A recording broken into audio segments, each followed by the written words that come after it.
Hello दोस्तों, मैं अमोल कासार आपका स्वागत करता हूं। दोस्तों, one shot revision video case study based question 12th SP. मुझे पता है दोस्तों कि आप लोगों ने कल ओसीएम का लेक्चर देखा और बहुत बच्चों को उसका फायदा हुआ। मतलब एक ही लेक्चर में आपके सारे के सारे क्वेश्चंस कवर हो गए। क्या बात है सर। और उसी में से पेपर में आने वाला है, ये तो डंके के चोट पे सही है ना। तो मतलब इसमें तो कोई गलत बात है ही नहीं, कोई मिलावट वाली बात नहीं सर। 100% जितने भी हम पेपर देख रहे हैं उसका एक एनालिसिस यही निकल के आ रहा है कि केस स्टडी बेस में कंसेप्ट वो टेक्स्ट बुक के नीचे वाले ही पूछ रहे हैं। तो अब एसपी की बात करते हैं सर। ये जो चार्ट आपके सामने में लेके आया हूं दोस्तों, ये क्या चार्ट है सर। ऐसे वक्त ये काम में आता है जब टाइम कम है और पढ़ना बहुत ज्यादा हो। दोस्तों, अगर आपको पूछा जाए कि बेटा कितने क्वेश्चंस आपको करने बता दो तो केस स्टडी बेस्ड क्वेश्चन, बोले सर पता नहीं, हर एक चैप्टर के हम थोड़ा थोड़ा तो कर रहे हैं। एक लेक्चर देखो, लेक्चर बड़ा हो सकता है, 1 घंटे का हो सकता है, 1.5 घंटे का, 2 घंटे का, लेकिन आप पूरा बैठिए, है ना, एंड तक लेक्चर देखिए। ये कुछ प्रोमिस में पहले ही कर लो। दूसरी बात, अगर आपको लेक्चर और इफेक्टिव बनाना है सर, तो आप अपने एसपी का text book, government text book, कोई नोट्स की बात नहीं कर रहा हूं, गवर्नमेंट टेक्स्ट बुक लेके बैठिए। जो जो चैप्टर में करा रहा हूं वहां पे आइए। आपके पास सिर्फ वहां पे क्वेश्चन होगा, मैं यहाँ पे आंसर डिस्कस करूंगा, वो लिख लीजिए पेंसिल से, है ना। तो आपका कंसंट्रेशन भी बढ़ जाएगा और चीजें ध्यान में भी रहेगी करके। तो बिना समय गवाए दोस्तों, हम लोग शुरू करेंगे लेक्चर। उससे पहले अगर आप चैनल पर नए हो तो जरूर सब्सक्राइब करना, ये हमारे लिए रिवॉर्ड रहेगा। आप लाइक जरूर करना, क्योंकि हजारों में व्यूज आ रहे हैं। आपके एक लाइक से जो आपके मतलब ये वीडियो जिन बच्चों तक पहुंचने में पहुंच सकता है ना। सो ये इतना आप आपकी तरफ से करो, बाकी मैं तो आपको पढ़वा रहा हूँ सर। देखो, 1.5 से 2 घंटा, क्योंकि हमें कितने क्वेश्चन कवर करने हैं सर। टेक्स्ट बुक के नीचे दोस्तों case study based total 32 question है, और इन्हीं में से कोई 3 क्वेश्चन आएंगे, ये तो फिक्स है सर। अब हम रिवर्स में जाएंगे, मतलब सर स्टॉक एक्सचेंज से हम लोग शुरू करेंगे, जिस चैप्टर में सिर्फ 2 केस स्टडी बेस्ड क्वेश्चन है। उसके बाद हम फाइनेंशियल मार्केट के करेंगे। उसके बाद हम डिविडेंड एंड इंटरेस्ट के कम से कम 6 केस स्टडी है सर। देखो यहाँ पे बहुत ज्यादा केस स्टडी बेस्ड क्वेश्चन है, ठीक है। फिर उसके बाद डिपॉजिटरी सिस्टम, जिसमें 5 केस स्टडी बेस्ड क्वेश्चन है, और देख सकते हो लीटर के चैप्टर में से तो कोई सवाल है ही नहीं। तो ये बहुत सिंपल सा एनालिसिस है। उसके बाद पहले 5 चैप्टर में से भी करेंगे, तो एंड तक देखना, रिवर्स से गाड़ी शुरू करेंगे। और हम लोग आज के इस पर्टिकुलर लेक्चर में सब कुछ खत्म कर देंगे। क्या आप लोग रेडी हो? यस और नो? यस सर करके चलो। बिना समय गवाए आ जाते हैं हमारे पढ़ाई करने पे। लेकिन आपको इसका स्क्रीनशॉट खींचना है तो आ जाओ, चलो निकाल लो। ओके डन दोस्तों, आई होप आपने स्क्रीनशॉट ले लिया होगा। चलो आते हैं मेन स्क्रीन पे। अब दोस्तों, आप लोगों को केस स्टडी बेस्ड क्वेश्चन, जैसे मैंने कहा था, पहले हम चैप्टर नंबर 10 का केस स्टडी कर लेंगे। और उसमें हमने देखे कि 2 ही केस स्टडी बेस्ड क्वेश्चन है, सॉरी 12 का स्टॉक एक्सचेंज। सब बताता हूँ आपको। देखिए चलो, आ जाइए, पूरा लेक्चर देखिएगा दोस्तों, आपका सब चीज यहाँ पे कवर हो जाएगी। स्टॉक एक्सचेंज, ठीक है। पहला केस स्टडी बेस्ड क्वेश्चन हम पढ़ना शुरू करें। सबका ध्यान यहाँ पे होना चाहिए, फुल कंसंट्रेशन। एक ही वीडियो में सब चीजें खत्म सर। ध्यान दीजिए sir. Mister Y is a practising company secretary. दोस्तों, मिस्टर वाई एक सीएस है, ठीक है, ऑफरिंग एडवाइजरी सर्विस। वो एडवाइजरी सर्विस ऑफर करते हैं कंपनीज को। ध्यान से समझिए, एक सीएस है जो कंपनी को एडवाइजरी, गाइडेंस देने का काम करते हैं सर। कंपनीज हो, इंस्टीट्यूशन हो, etcetera, on the corporate law including companies act. ठीक है भाई, कोई बड़ी बात नहीं, सारी चीजों कंपनीज एक्ट पे भी वो गाइडेंस करते हैं कि क्या चीजें होनी चाहिए, क्या नहीं होना चाहिए, वगैरह वगैरह वगैरह। He has received few queries. उन्हें कुछ क्वेश्चंस आते हैं उनके क्लाइंट की तरफ से। Please assist Mister Y in answering them. अब इतनी सारी चीजें मैं क्यों ये सारी चीज पढ़ रहा हूं सर, क्योंकि बहुत बच्चे पढ़ते ही नहीं, सीधा क्वेश्चन पे आते। तो मेरा काम है आपको समझाना। समझा केस क्या था? एक बंदा सीए से, वो सारे लॉ से रिलेटेड गाइडेंस करता है। क्लाइंट है, वो आया कुछ क्वेरीज लेके। क्या क्वेरी थी? क्वेरी नंबर 1, 1 मार्क्स का, आपको सीधा सीधा सर आंसर देने के बाद 1 मार्क्स मिलेगा। देखो पहला क्वेरी, डीबीआई बैंक, ठीक है, उनके क्लाइंट है। DBI bank want to offer DP service. DP समझते हैं दोस्तों, डिपॉजिटरी पार्टिसिपेंट, जैसे कि जीरोदा है ना, अपस्टॉक है, वैसे। तो उनको डिपॉजिटरी सर्विस देना था। Whom should they approach for registration as a DP? तो सवाल ये पूछा गया सीएस से कि बताइए हम किसके पास जाएंगे। क्वेश्चन समझा गया? डीबीआई बैंक को एज अ डीपी काम करना है, डिपॉजिटरी पार्टिसिपेंट, और उन्होंने पूछा सीएस से कि सर हम कहां पे जाए। हुम should they approach for registration? एकदम सिंपल, इसका आंसर है सेबी। सेबी का फुल फॉर्म लिखना, लेकिन securities and Exchange board of India. Fully मतलब कैसे लिखोगे सर? 1 मार्क्स अगर पूरा लाना है तो, for registering as a depository participant DB, DBI bank has to approach Securities and Exchange board of India, that is what मालिक, सेबी। बस खत्म हो गया। बस एक बार पढ़ के तो देखो आप। रिवर्स में इसलिए चालू कर रहा हूं मैं, 12, 11, 10, क्योंकि चैप्टर बच्चे पहुंचते नहीं। तो यहां से शुरू करोगे तो दिक्कत नहीं। याद रहेगा किसके पास जाना पड़ेगा दोस्तों? सेबी के पास। यस, पूरा मोटिवेशन रहेगा दोस्तों, कोई भी यहाँ पे डिमोटिवेट नहीं होना चाहिए सर। पूरा ध्यान यहाँ पे रखो, एक लेक्चर में सब कुछ खत्म हो जाना चाहिए। दूसरा सवाल पूछा जा रहा है सर, दूसरे क्लाइंट द्वारा। क्लाइंट का नाम है केएम फाइनेंस, ठीक है। KM financial want to offer debenture trustee service. क्या देना है उन्हें दोस्तों? डिबेंचर ट्रस्टी सर्विस, ठीक है। Where should they apply for getting register? देखो सवाल वही है कि उन्होंने कहां पे अप्लाई करना चाहिए। जवाब सेम है सर। देखिए, Kem financial should apply to SEBI for getting registration. Full form आप लिखते रहना, securities exchange board of India. Sir पढ़ के जाते तो एक मार्क्स इसका, एक मार्क्स इसका बन जाता। बिना पढ़े जाओगे तो समझ में ही नहीं आएगा सर क्या करना है। आई होप मैं क्लियर हूं, समझ में आ रहा है दोस्तों। आंसर सिंपल है, मार्क्स आपके जेब में है, एसपी बिल्कुल डिफिकल्ट नहीं है। हम लोग अपने स्टूडेंट ने दोस्तों लास्ट बैच में आपको पता होगा कि सर 99 मार्क्स एसपी का टॉपर है, और उन्होंने वो जो क्रैश बैच अभी आपको 499 में मिल रहा है वही लिए थे सर, जिन बच्चों ने ऑलरेडी पहले लिया हुआ है। तो बिल्कुल भरोसा रखिए, अब तो मैं दे रहा हूं आपको, सारे लेक्चर अच्छे से देखिए सर, जितनी बार हो सके उतनी बार देखिए, आपको फायदा होगा। Last question sir, TT limited, तीसरा क्लाइंट आ गया सर। TT limited company want to issue IPO. IPO मतलब क्या बोलो तो everyone? Initial public offer. Everybody बोलो क्या? Initial public offer. TT limited को इनिशियल पब्लिक ऑफर इशू करना है। Should it get itself registered with SEBI? तो उन्होंने खुद ही पूछा है, क्या उन्होंने सेबी के पास रजिस्ट्रेशन करना चाहिए क्या? किस चीज के लिए? आईपीओ इशू करने के लिए। देखो answer, SEBI issue rules and regulation to be followed by issuer security. जो व्यक्ति मार्केट में सिक्योरिटी इश्यू करता है, सेबी उनके लिए कुछ रूल्स एंड रेगुलेशन देता है, और उन्होंने उस कंपनी ने उसे फॉलो करना चाहिए। Thus, TT Limited has to get itself registered with SEBI as it want to issue IPO। क्योंकि आईपीओ मतलब इनिशियल पब्लिक ऑफर, मतलब सिक्योरिटीज इशू करना है, और सेबी द्वारा दिए गए सारी चीजें फॉलो करना पड़ता है। तो यस, इसका आंसर था क्या उन्होंने should it get registered himself with क्या सेबी? Answer is yes. 3 में से 3 मार्क्स मिल गए। क्या चैप्टर नंबर 12 स्टॉक एक्सचेंज के 2 सवाल थे case study based text book के, एक का जवाब आपको मिल गया दोस्तों? यस और नो? Yes sir. स्पीड बढ़ाएंगे, पहले मोमेंटम आने दो सर, एक बार कंसंट्रेशन बढ़ गया आगे फटाफट जाएंगे और फिर खत्म हो जाएगी अपनी journey. Okay sir, question number 2 की तरफ हम आएंगे, लेकिन उससे पहले मैं चाहूंगा क्वेश्चन नंबर 1 का आप स्क्रीनशॉट ले लो फटाफट से। चलो दोस्तों, ले लिया स्क्रीनशॉट? ओके, चलो यहाँ पे आइए दोस्तों, अब हम लोग शुरू करेंगे क्वेश्चन नंबर 2 जो टेक्स्ट बुक का ही है, और इसी के साथ चैप्टर नंबर 12 हमारा डन हो जाएगा। सवाल पढ़िएगा दोस्तों। Mister P has recently got his BSc degree, bachelor of science, right? Okay, he has enrolled for course in security market. उन्होंने बोला कि स्टॉक मार्केट में बहुत पैसा मिलता है सर, हर्षद मेहता का वेब सीरीज देखा तो बोले अभी हमको इनरोल करना है वहां पे। As the new student of this subject he has few queries. अरे इससे क्वेरी है, और आप लोग कॉमर्स के स्टूडेंट हो इस वाले, तो सॉल्व करो भाई। पहला क्वेरी क्या है देखिए, पहला क्वेरी है, does company need to be listed on stock exchange to sell security through the stock exchange? उन्होंने कहा भाई साहब, किसी कंपनी को अगर शेयर बेचने हैं स्टॉक एक्सचेंज में तो क्या उन्हें लिस्टेड होना पड़ता है क्या? आंसर सुनिए, आंसर बट ऑब्वियस है yes, company need to be listed on stock exchange to sell इस security through the stock exchange. Sir वही से तो उठाना था, एक बार पढ़ो, 1 मार्क्स सर फुकट का है। केस स्टडी बेस्ड क्वेश्चन में सबको 6 में से 6 मार्क्स मिलना चाहिए। बोलिए यस और no. Does company need to be listed in stock exchange? Yes, company need to be listed in stock exchange to sell its security through stock exchange। वही line उठाओ के लिख दो। दूसरा सवाल दोस्तों, भाई और बहनों, what is the term used for referring stock exchange ability to reflect in economic condition of country? ये बहुत अच्छा क्वेश्चन है बेटा, आईएमपी क्वेश्चन कर लो। मतलब ये केस स्टडी आएगा तो बहुत बच्चे बिना पढ़े जाएंगे, उनको लिखते नहीं आएगा। उन्होंने क्या कहा है, कौन से टर्म को यूज किया जाता है, किस चीज के लिए? रेफरिंग स्टॉक एक्सचेंज का ability to reflect economic condition, उस कंट्री का इकोनॉमिक कंडीशन कैसा है यह बताने के लिए स्टॉक एक्सचेंज में कौन से टर्म को बताया जाता है? तो दोस्तों यहां पे उसका नाम है इकोनॉमिक मिरर। बोलो क्या नाम है, अंडरलाइन कीजिएगा, इकोनॉमिक मिरर लिख लो अपने टेक्स्ट बुक में। Economic mirror is the term used for referring stock exchange ability to reflect the economic condition of country। क्या दोस्तों, इस वर्ड को याद रखना, economic condition of the country.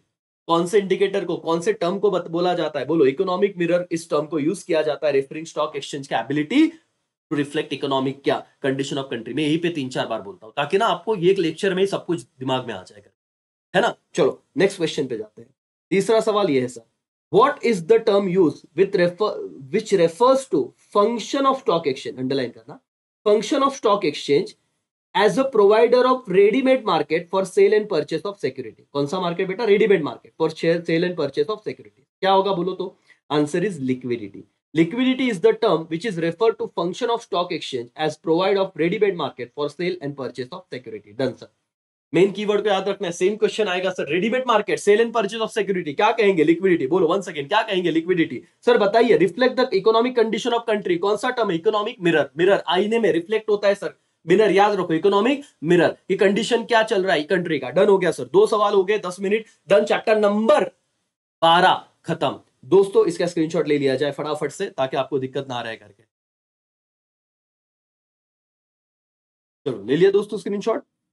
Yes और नो, यस सर करके। आइए अब हम जाते हैं, देखते हैं सर हमारे चार्ट पे, बहुत जरूरी है वो देखना, क्या हम लोगों ने एक चैप्टर डन कर दिया क्या? यस और नो, खुशी मनाइए दोस्तों। स्टॉक एक्सचेंज के 2 सवाल डन हो गए। अब हमारे फाइनेंशियल मार्केट के 2 क्वेश्चन पे, और जैसे ही हो जाएगा वेट करना। ये जो से 6 क्वेश्चन दिख रहे हैं लेकिन बहुत ज्यादा इजी है, 1 सेंटेंस में मतलब एक वर्ड में इसका आंसर है करके। तो आप लोगों को अब थोड़ा पेशेंस बनाना है। आप 4 चैप्टर खत्म कर दोगे, और चार चार क्यों सर, इसमें से तो कुछ आ ही नहीं रहे हैं, तो ये भी हटा ही दीजिए। तो अगला और 15-20 मिनट का सेशन, आपको कहूं 6 से लेके 12 डन, फिर पहले 5 चैप्टर खेलते रहेंगे, है ना? और फिर कॉन्फिडेंस आपका बढ़ेगा, मोटिवेशन बढ़ेगा कि अगर ये 6 मार्क्स हो गए तो डिस्टिंग्विश ऑलरेडी लेक्चर है सर, है ना? तो आप जितना मोटिवेट रहोगे, जितना आप पॉजिटिव वाइब्स लाओगे, उतना पढ़ाई अच्छे से होगा, उतना आपको दिल करेगा कि हाँ पढ़ ले भाई, इतना हो गया, ये हो गया, ये हो गया, डन, खत्म सर। 20 मार्क्स के ऑब्जेक्टिव आएंगे, 12 मार्क्स के डिस्टिंग्विश है, 6 मार्क्स का एक सवाल है, यही तो 48 डन हो गए करीब करीब, और 10 मार्क्स के लेटर 48 मार्क्स डन हो गए। बिल्कुल टेंशन नहीं है सर। चलो एवरीवन, बिना समय गवाए जाते हैं फाइनेंशियल मार्केट पे। दोस्तों भाई और बहनों, बिल्कुल मोटिवेट रहेगा, थियरी सब्जेक्ट है मैं जानता हूं, लेकिन आपका थोड़ा पेशेंस, आपको पूरे के पूरे 10 चैप्टर या 12 chapter sorry case study based question done होने का प्राउड फील होगा सर, है ना? कि बैठे लेकिन कर लिया। जो दोस्त बोलेंगे बाद में देखेंगे करके, उनका तो फिर बाद में तो कभी आता ही नहीं है सर, ये आपको भी पता है। दोस्तों भाई और बहनों, फाइनेंशियल मार्केट पे हम लोग आने वाले हैं अभी। ये रहा अपना पहला सवाल। देखिए यहाँ पे सारे primary market, secondary market, economics अगर आपने चैप्टर नंबर 9 किया है मेरा दोस्तों, तो आपको ये चैप्टर बहुत इजी जाएगा। लेकिन किसी कारणवश कोई ये चैप्टर नहीं कर पाया, तो आप पूरी तरीके से ध्यान दीजिए मैं किस तरीके से इसके केस स्टडी बेस के आंसर दे रहा हूं और क्या सॉल्यूशन निकाल रहा हूं। देखो दोस्तों, जॉय लिमिटेड एक कंपनी है, न्यूली इनकॉर्पोरेटेड। इनकॉर्पोरेटेड का मतलब रजिस्टर्ड, अभी अभी बनी हुई कंपनी करके। It want to raise capital for first time by issuing equity share, और उससे कैपिटल मतलब पैसा रेस करना है इक्विटी शेयर इशू करके। तो उसके कुछ सवाल है, कंसेप्ट समझा क्या आपको, मतलब सवाल का बेस समझा क्या? एक कंपनी है न्यूली इनकॉर्पोरेटेड, मतलब रजिस्टर्ड कंपनी है, उसे मार्केट में शेयर इशू करने हैं, तो उसके कुछ सवाल है, फर्स्ट टाइम वो इशू करना चाहती है। पहला सवाल, should it go to primary market और secondary market to issue its share? दोस्तों ये तो बाय डिफॉल्ट है कि अगर कोई company first time fresh issue कर रही है तो कहां पे जाएगी? प्राइमरी मार्केट में ही जाएगी। तो कोई बंदा तुक्का ही मारता तो भी 1 मार्क्स बन जाता। देखिए इसका आंसर क्या है, in primary market company can raise capital for first time from public, so Joy Limited should go to primary market to issue share since it is newly incorporated company। Language समझ रहे हो कैसे लिखना है?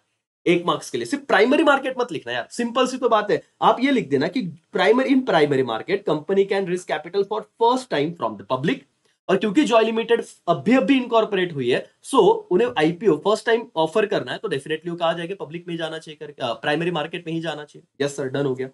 दूसरा सवाल था उनका, should it offer share through public offer और right issue?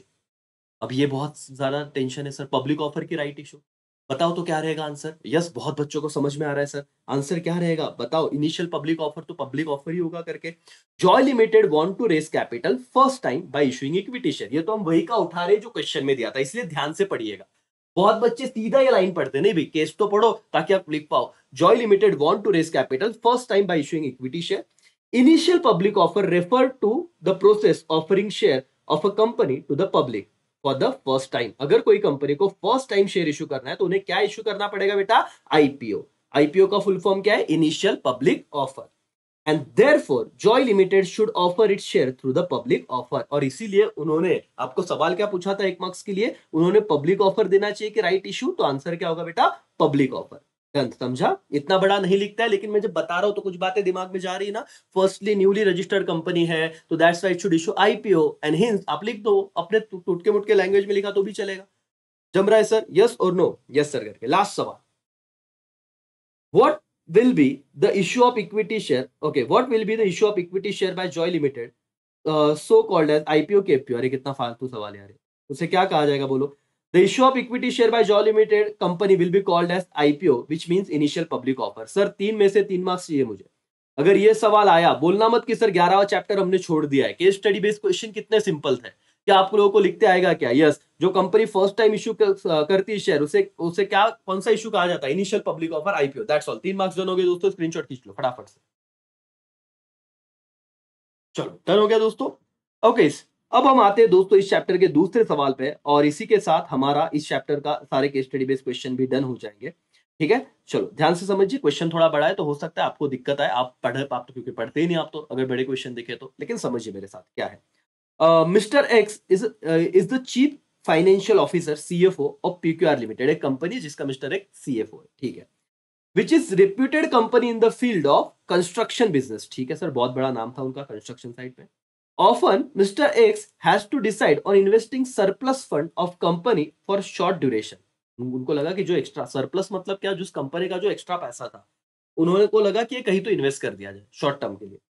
And at times he also has to decide the source from where he can raise fund for short duration, और उनको ऐसे और भी चाहिए था कि और कहां से वो पैसा उठा पाए इन्वेस्टमेंट के लिए। देखो अब पहला सवाल है दोस्तों, assume on behalf of company, ठीक है, आपको बोला है कि कंपनी के बिहाफ पे अज्यूम करना, assume on behalf of company Mister X has 5 lakh rupees and want to invest for short period, should he buy equity share और सर्टिफिकेट ऑफ डिपॉजिट। देखो सवाल उन्होंने ही आपको बना के दिए, उनका एक सिंपल सवाल है, अज्यूम करो 5 लाख रुपए बंदे के पास, तो उन्होंने इक्विटी शेयर में डिपॉजिट करना चाहिए या सर्टिफिकेट ऑफ डिपॉजिट में, है ना, इन्वेस्ट कहां पे करना चाहिए, इक्विटी शेयर की सर्टिफिकेट ऑफ डिपॉजिट। आंसर देखो दोस्तों, Mister X want to invest for how कौन से पीरियड बेटा, short period, and money is multiple of rupees 1 lakh, so he should invest in certificate of deposit, underline करना बेटा, certificate of what, deposit.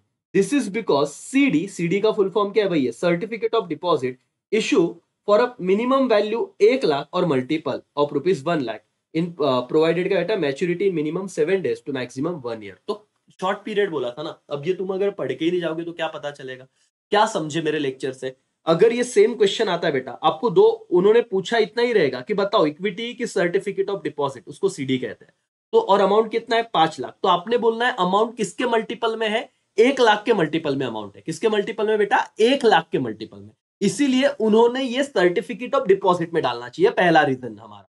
दूसरा reason क्या है, वो शॉर्ट ड्यूरेशन के लिए इन्वेस्ट करना चाहते थे, अगर शॉर्ट ड्यूरेशन के लिए इन्वेस्ट करना चाहते थे तो उन्होंने वही कहा कि मिनिमम 7 दिन के लिए और मैक्सिमम 1 साल के लिए आप यहाँ पे इन्वेस्ट कर सकते हो, और इनका पर्पस शॉर्ट टर्म है, तो इसलिए हम सजेस्ट करेंगे कि सीडी मतलब सर्टिफिकेट ऑफ डिपॉजिट में इन्वेस्ट करें। डन। चलो दूसरा सवाल, the company has surplus fund, surplus मतलब एक्स्ट्रा पैसा, and want to invest it, however he need money back in 4 months, तो should it invest treasury bill और गवर्नमेंट सिक्योरिटी। देखो अगेन दो आपके सामने ऑप्शन रखे गए, ट्रेजरी बिल में इन्वेस्ट करना है कि गवर्नमेंट सिक्योरिटी में, कितने महीने में पैसा चाहिए, 4 महीने में। अब आपने पढ़ा ही नहीं है तो आप लिखते क्या सर, जरा एक बार मेरे बात सुन लीजिए और फिर आप आपका कॉन्फिडेंस। चलो, Mister X should invest surplus fund in government security, answer तो आपको मिल गया, लेकिन why, this securities are safe investment, ठीक है। Alternatively, he can also invest in treasury bill having maturity period of क्या बेटा 91 days. However, the fund will not remain invested for entire duration of 4 months in this case. Hence, investing in government securities seem to be more appropriate. तो sir हम इतना तो नहीं लिख पाए, डूबते को तिनके का सहारा, बताओ ना सर क्या लिखते, बेटा इतना ही लिखना गवर्नमेंट सिक्योरिटी, दैट्स ऑल, क्योंकि वो क्या है सेफ है ज्यादा। क्या लिखोगे, गवर्नमेंट सिक्योरिटीज, तो आपको सीधा सीधा आंसर यहाँ पे मिला है गवर्नमेंट सिक्योरिटी।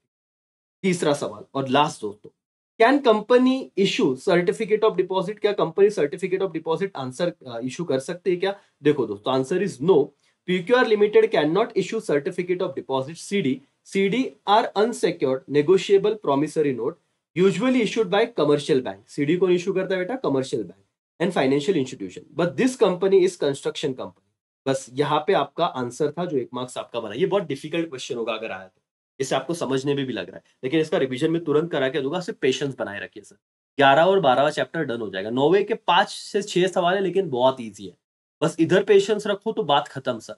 देखिए क्या कहा उन्होंने, क्या company certificate of deposit issue कर सकती है क्या, मॉरल ऑफ द स्टोरी यही बोलने का, कमर्शियल बैंक और financial institution certificate deposit issue कर सकते हैं क्या बेटा, सर्टिफिकेट ऑफ डिपॉजिट इशू कर सकते हैं क्या, कमर्शियल बैंक और फाइनेंशियल इंस्टीट्यूशन। लेकिन हमारी जो कंपनी है वो कौन सी कंपनी है, कंस्ट्रक्शन कंपनी, और जबकि वो कंस्ट्रक्शन कंपनी है इसीलिए वो क्या नहीं इशू कर सकती, सर्टिफिकेट ऑफ डिपॉजिट इशू नहीं कर सकती। इसको आईएमपी क्वेश्चन मार्क कर लीजिए, क्योंकि अगर पेपर डिफिकल्ट बनाने का सोचा और उनको लगा कि ये वाले ऐसे क्वेश्चन डाल देने भाई, तो ये वो सवाल आ सकता है, इसको आईएमपी मार्क कीजिए, इजी है कोई दिक्कत नहीं। पहला बताइए क्या बताया उन्होंने, इक्विटी शेयर की certificate of deposit, everybody answer आपका क्या था, सर्टिफिकेट ऑफ डिपॉजिट। और इसी से आपको लास्ट पॉइंट भी बताओ, can company issue certificate of deposit? Answer is no. कौन सी कंपनी इशू करती है? बैंकिंग और फाइनेंशियल इंस्टीट्यूशन। ये क्यों नहीं कर सकती? बिकॉज है कंस्ट्रक्शन कंपनी है। गवर्नमेंट सिक्योरिटीज की, और दूसरा treasury bill. Answer is government security. Done, इतना भी याद रहा तो भी चलेगा। एक बार डन कर दिया दोस्तों, यस और नो? चलो स्क्रीनशॉट ले लो फटाफट। ओके, डन बेटा। चलो आइए अब यहाँ पे दोस्तों जरा हम हमारे चार्ट पे आ जाते हैं करके। तो अब हमने 2 चैप्टर डन कर लिए हैं। सर कॉन्फिडेंस बढ़ाइए, आप लोगों ने बहुत बड़ा अचीवमेंट कर लिया है। अब हम आ रहे हैं chapter number 10। 6 case study based question है, लेकिन बहुत जल्द हो जाएगा क्योंकि बहुत इजी क्वेश्चन है बेटा। Dividend and interest. चलो, डिविडेंड और इंटरेस्ट पे आने तक मैं आपको एक बात बताऊंगा जो बेसिक चीजें आपको पता होनी चाहिए। बताओ डिविडेंड क्या है?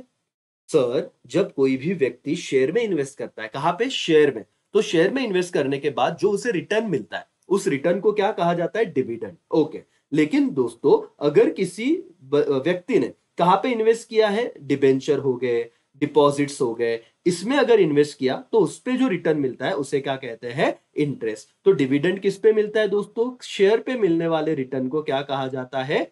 शेयर पे मिलने वाले रिटर्न को डिविडेंड कहा जाता है। वैसे ही भाई और बहनों, इंटरेस्ट किस पे मिलता है? जो भी बोरोड कैपिटल है, डिबेंचर, डिपॉजिट्स, राइट, लोन, इस पे जो दे मिलता है, मतलब कंपनी को देना पड़ता है। कंपनी को जो बोरोड कैपिटल पे देना पड़ता है उसे इंटरेस्ट कहते हैं, और शेयर्स पे जो देना पड़ता है रिटर्न, उसे डिविडेंड कहते हैं। Done? Yes sir.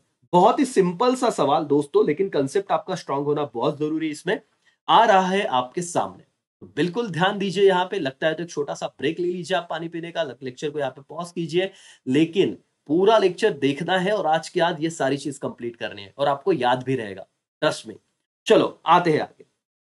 LMN company limited decide to declare dividend for the financial year 18-19, ठीक है, in which he has earn profit less than their expectation. चलो ये कहानी समझिए कि एक कंपनी है जिनको डिक्लेयर डिविडेंड करना है, डिविडेंड को डिक्लेयर करना है फॉर फाइनेंशियल ईयर 18-19 के लिए, लेकिन उनका प्रॉफिट जो है उनके अपेक्षा से कम हुआ है, एक्सपेक्टेशन से कम हुआ है, ठीक है।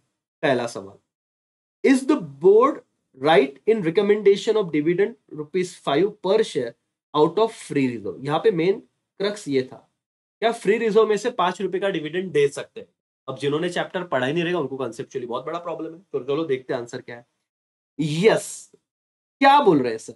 The board can recommend dividend of ₹5 per share out of free reserve. This is because why company are allowed to pay final dividend out of their free reserve. But ये कंसेप्ट था बेटा कि company क्या उसका final dividend free reserve में से दे सकता है क्या? Answer is yes. सर, जब कंपनी को एक्स्ट्रा प्रॉफिट हुआ रहेगा इससे पहले, वो कंपनी ने क्या किया रहेगा? कुछ प्रॉफिट साइड में निकाला होगा, रिटेन अर्निंग जैसा। तो ये फ्री रिजर्व फाइनल डिविडेंड, देखो 2 प्रकार के डिविडेंड होते हैं, एक होता है इंटरिम और एक क्या होता है बेटा? फाइनल। बोलो मेरे साथ क्या? एक होता है इंटरिम, एक होता है फाइनल। इस चैप्टर में बहुत इंपॉर्टेंट चीज है वो, ठीक है सर। आगे के आएंगे केस स्टडी बेस, आपको समझेगा मुद्दा क्या। इनको कौन सा डिविडेंड देना था? Final dividend. तो क्या फ्री रिजर्व से दे सकते हैं? Answer is yes. रीजन में लिखना, क्योंकि उनको फाइनल डिविडेंड देना था और फाइनल डिविडेंड फ्री रिजर्व में से दे सकते हैं करके। डन, ठीक है। दूसरा सवाल उसी से related, can board declare the dividend though it is not approved by AGM? AGM का मतलब क्या पता है ना दोस्तों? आ जाओ चैप्टर नंबर ये अपने 9 पे, और आप टेक्स्ट बुक पे आइए तो आप वहां पे लिख लेना एनुअल जनरल मीटिंग। क्या बेटा? Annual general meeting. सवाल यह है, क्या board of director dividend declare कर सकते हैं दो it is not approved by AGM? Annual general meeting ने उसे अप्रूव नहीं किया है, एजीएम में अप्रूव नहीं है, फिर भी वो डिक्लेयर कर सकता है क्या? तुक्का क्यों मारना है सर? मेरे साथ समझ लो। Answer is no. The board can not declare the dividend without share holder approval at AGM. Share holder के अप्रूवल के बिना उनको बुलाना पड़ता है एनुअल जनरल मीटिंग में, उनसे पूछना पड़ता है, उन्हें पूछे बिना, उनके अप्रूवल के बिना हम डिविडेंड डिक्लेयर नहीं कर सकते। Dividend as recommended by board of director is approved and declare by क्या? Resolution pass at the time of annual general meeting by share holder. तो फाइनल डिविडेंड को रिकमेंड कौन करता है? मैंने सिखाया था, रिवीजन लेक्चर देख सकते हो आप इस चैप्टर का मेरा। फाइनल डिविडेंड को रिकमेंड कौन करता है? Board of director. और अप्रूव एंड डिक्लेयर कौन करता है एनुअल जनरल मीटिंग में? Share holder. तो ये चीज याद रखना, रिकमेंडेशन बहुत जरूरी है और एनुअल जनरल मीटिंग में शेयर होल्डर का अप्रूवल भी बहुत जरूरी है, ठीक है। तो आंसर इज नो। तीसरा सवाल, can board give dividend in form of gift? क्या गिफ्ट के फॉर्म में डिविडेंड दिया जा सकता है क्या? Again answer is no. Board can not give dividend in the form of gift. Why sir? Because dividend must be paid in cash and not kind. या IMP कर लो, डिविडेंड हम कैश में ही दे सकते हैं, काइंड में दे नहीं सकते, मतलब किसी अदर देन कैश फॉर्म नहीं दे सकते, तो गिफ्ट की तरह कभी भी दिया जाएगा नहीं। क्या डन है क्या दोस्तों? यस और नो? तीनों सवाल समझे? चलो रैपिड रिवीजन करा दो एक बार इसकी। यस सर, बताओ। एक बंदा है, एक कंपनी है LMN कंपनी करके, उनको रिजर्व देना है, सॉरी डिविडेंड डिक्लेयर करना है। तो पहला सवाल पूछा, बोर्ड ऑफ डायरेक्टर को 5 रुपए का डिविडेंड देना है फ्री रिजर्व में से, दे सकते हैं? Answer is yes. Board of director ने अप्रूवल नहीं दिया एजीएम में, क्या डिविडेंड डिक्लेयर कर सकते हैं? Answer is no. लेना बहुत जरूरी है sir, recommended by board of director, declare by share holder. ठीक है। Can board of director give dividend from as a form of gift? Answer is no, वो गिफ्ट के फॉर्म में नहीं दे सकते, other than cash is allowed नहीं है करके। डन। दोस्तों दूसरा सवाल आपके सामने आ रहा है इस चैप्टर का, टोटल 6 सवाल है लेकिन बहुत ही अच्छे अच्छे हैं। आप चाहो तो थोड़ा 2 मिनट के लिए ब्रेक ले सकते हो, पानी वानी पी लो दोस्तों, है ना, क्योंकि सर कंटिन्यूस में बोल रहा हूं। और एक दिन में सर आप लोग महीने भर से कर रहे हो, नहीं होगा, लेकिन 1-1.5-2 घंटा अगर बैठ लिया तो केस स्टडी बेस्ड क्वेश्चन छोड़ दो, 6 मार्क्स डन। मैंने डिफरेंस का लेक्चर बनाया, वो देखो 12 मार्क्स डन, 18 यहीं पे डन। ऑब्जेक्टिव अपने टेलीग्राम चैनल पर रेगुलर प्रैक्टिस चल रहा है, यूट्यूब कम्युनिटी सेक्शन में रेगुलर जा रहा है। आपने सब्सक्राइब ही नहीं किया तो आपको नोटिफिकेशन क्या आएगा सर? तो कीजिए पहले वो काम, है ना। और सर अपना ही चैनल है, मैंने कहा ना, क्लासेस वासेस का ईगो बीच में ना आए, AKC आपका ही क्लास है, सब्सक्राइब कीजिए और आपको समझ में आ रहा होगा क्या सही है। चलो ध्यान दीजिए दोस्तों, दूसरा सवाल आपके पास। The board of director of star company limited which is listed as company, okay sorry, वापस एक बार पढ़ते हैं। The board of director of star company limited, जो लिस्टेड कंपनी है, कंपनी ने रिकमेंड किया डिविडेंड 15 रुपया per share to be paid in cash. ठीक है, हमको समझ गया, बोर्ड ऑफ डायरेक्टर है स्टार कंपनी, उन्होंने 15 रुपए का डिविडेंड रिकमेंड किया और कैश में देना। ठीक है, पहला सवाल, is it justified to pay dividend firstly to preference shareholder and then to equity shareholder? Sir कितना सिंपल सवाल है, अगर आपने कंसेप्ट पढ़ा हो तो। आपको सिर्फ इतना पूछा है कि बताओ, इन्होंने डिविडेंड तो डिक्लेयर किया 15 रुपया, लेकिन वो पहले किसे देना चाहते हैं? प्रेफरेंस वालों को, और बाद में किसा देने वाले? इक्विटी वालों के। क्या जस्टिफाइबल है? आंसर लिखना यस, चलेगा करके। Why sir? देखो, it is justifiable to pay preference shareholder first and then pay equity shareholder. Preference shareholder, why sir? Because preference shareholder are entitled to dividend before it is paid to equity shareholder as per the terms of issue of preference share. Equity shareholder will get dividend from residual profit like after payment to paying क्या बेटा? preference shareholder। इतना अगर आपको ना याद आए तो इतना याद रखना, प्रेफरेंस में ही नाम है, प्रायोरिटी आ जाता है। तो टर्म्स एंड कंडीशन के अकॉर्डिंग जब प्रेफरेंस शेयर वालों को वो शेयर दिया जाता है, इशू किया जाता है, तो तभी पता है सर कि आप लोगों को, हम लोग, मतलब वो क्या कहना चाहते हैं कि आपको पहले प्रेफरेंस देंगे, और अगर कुछ बता, रेसिडुअल मतलब क्या? यहाँ पे देखो रेसिडुअल बढ़ा है। रेसिडुअल मतलब क्या दोस्तों, जिन्होंने नहीं पढ़ा रहेगा, रेसिडुअल प्रॉफिट मतलब अगर आपको देने के बाद जितना भी बचा वो किसको जाएगा? इक्विटी वालों। रेसिडुअल क्लेमेंट बोलते हैं इसलिए इक्विटी वालों को, अगर आप ऑब्जेक्टिव पढ़ रहे हो। समझ में आ रहा है क्या दोस्तों? यस और नो? यस सर करके डन। चलो ये भी हो गया, ये भी हो गया। दूसरा सवाल, इस एजीएम का फुल फॉर्म बोलो क्या है? Annual general meeting. Is AGM required to approve the same? Yes sir, AGM तो रिक्वायरमेंट होगी ना, AGM is required to approve the dividend. और वही लाइन देखो, ऊपर जो पढ़ा था वही वापस रिपीट है, dividend is recommended by board of director. ये फाइनल डिविडेंड की बात चल रही है बेटा, final dividend is recommended by board of director, approved and declare by क्या? Resolution pass as annual general meeting by share holder. तो इतना लिखना कि approved and declare by share holder. ये तो ऊपर भी किया था आपने, तो इसका आंसर हो गया यस, एजीएम की रिक्वायरमेंट है, क्योंकि recommended by BOD, approve and क्या बेटा? Declare by share holder. Last सवाल, can company pay dividend in cash?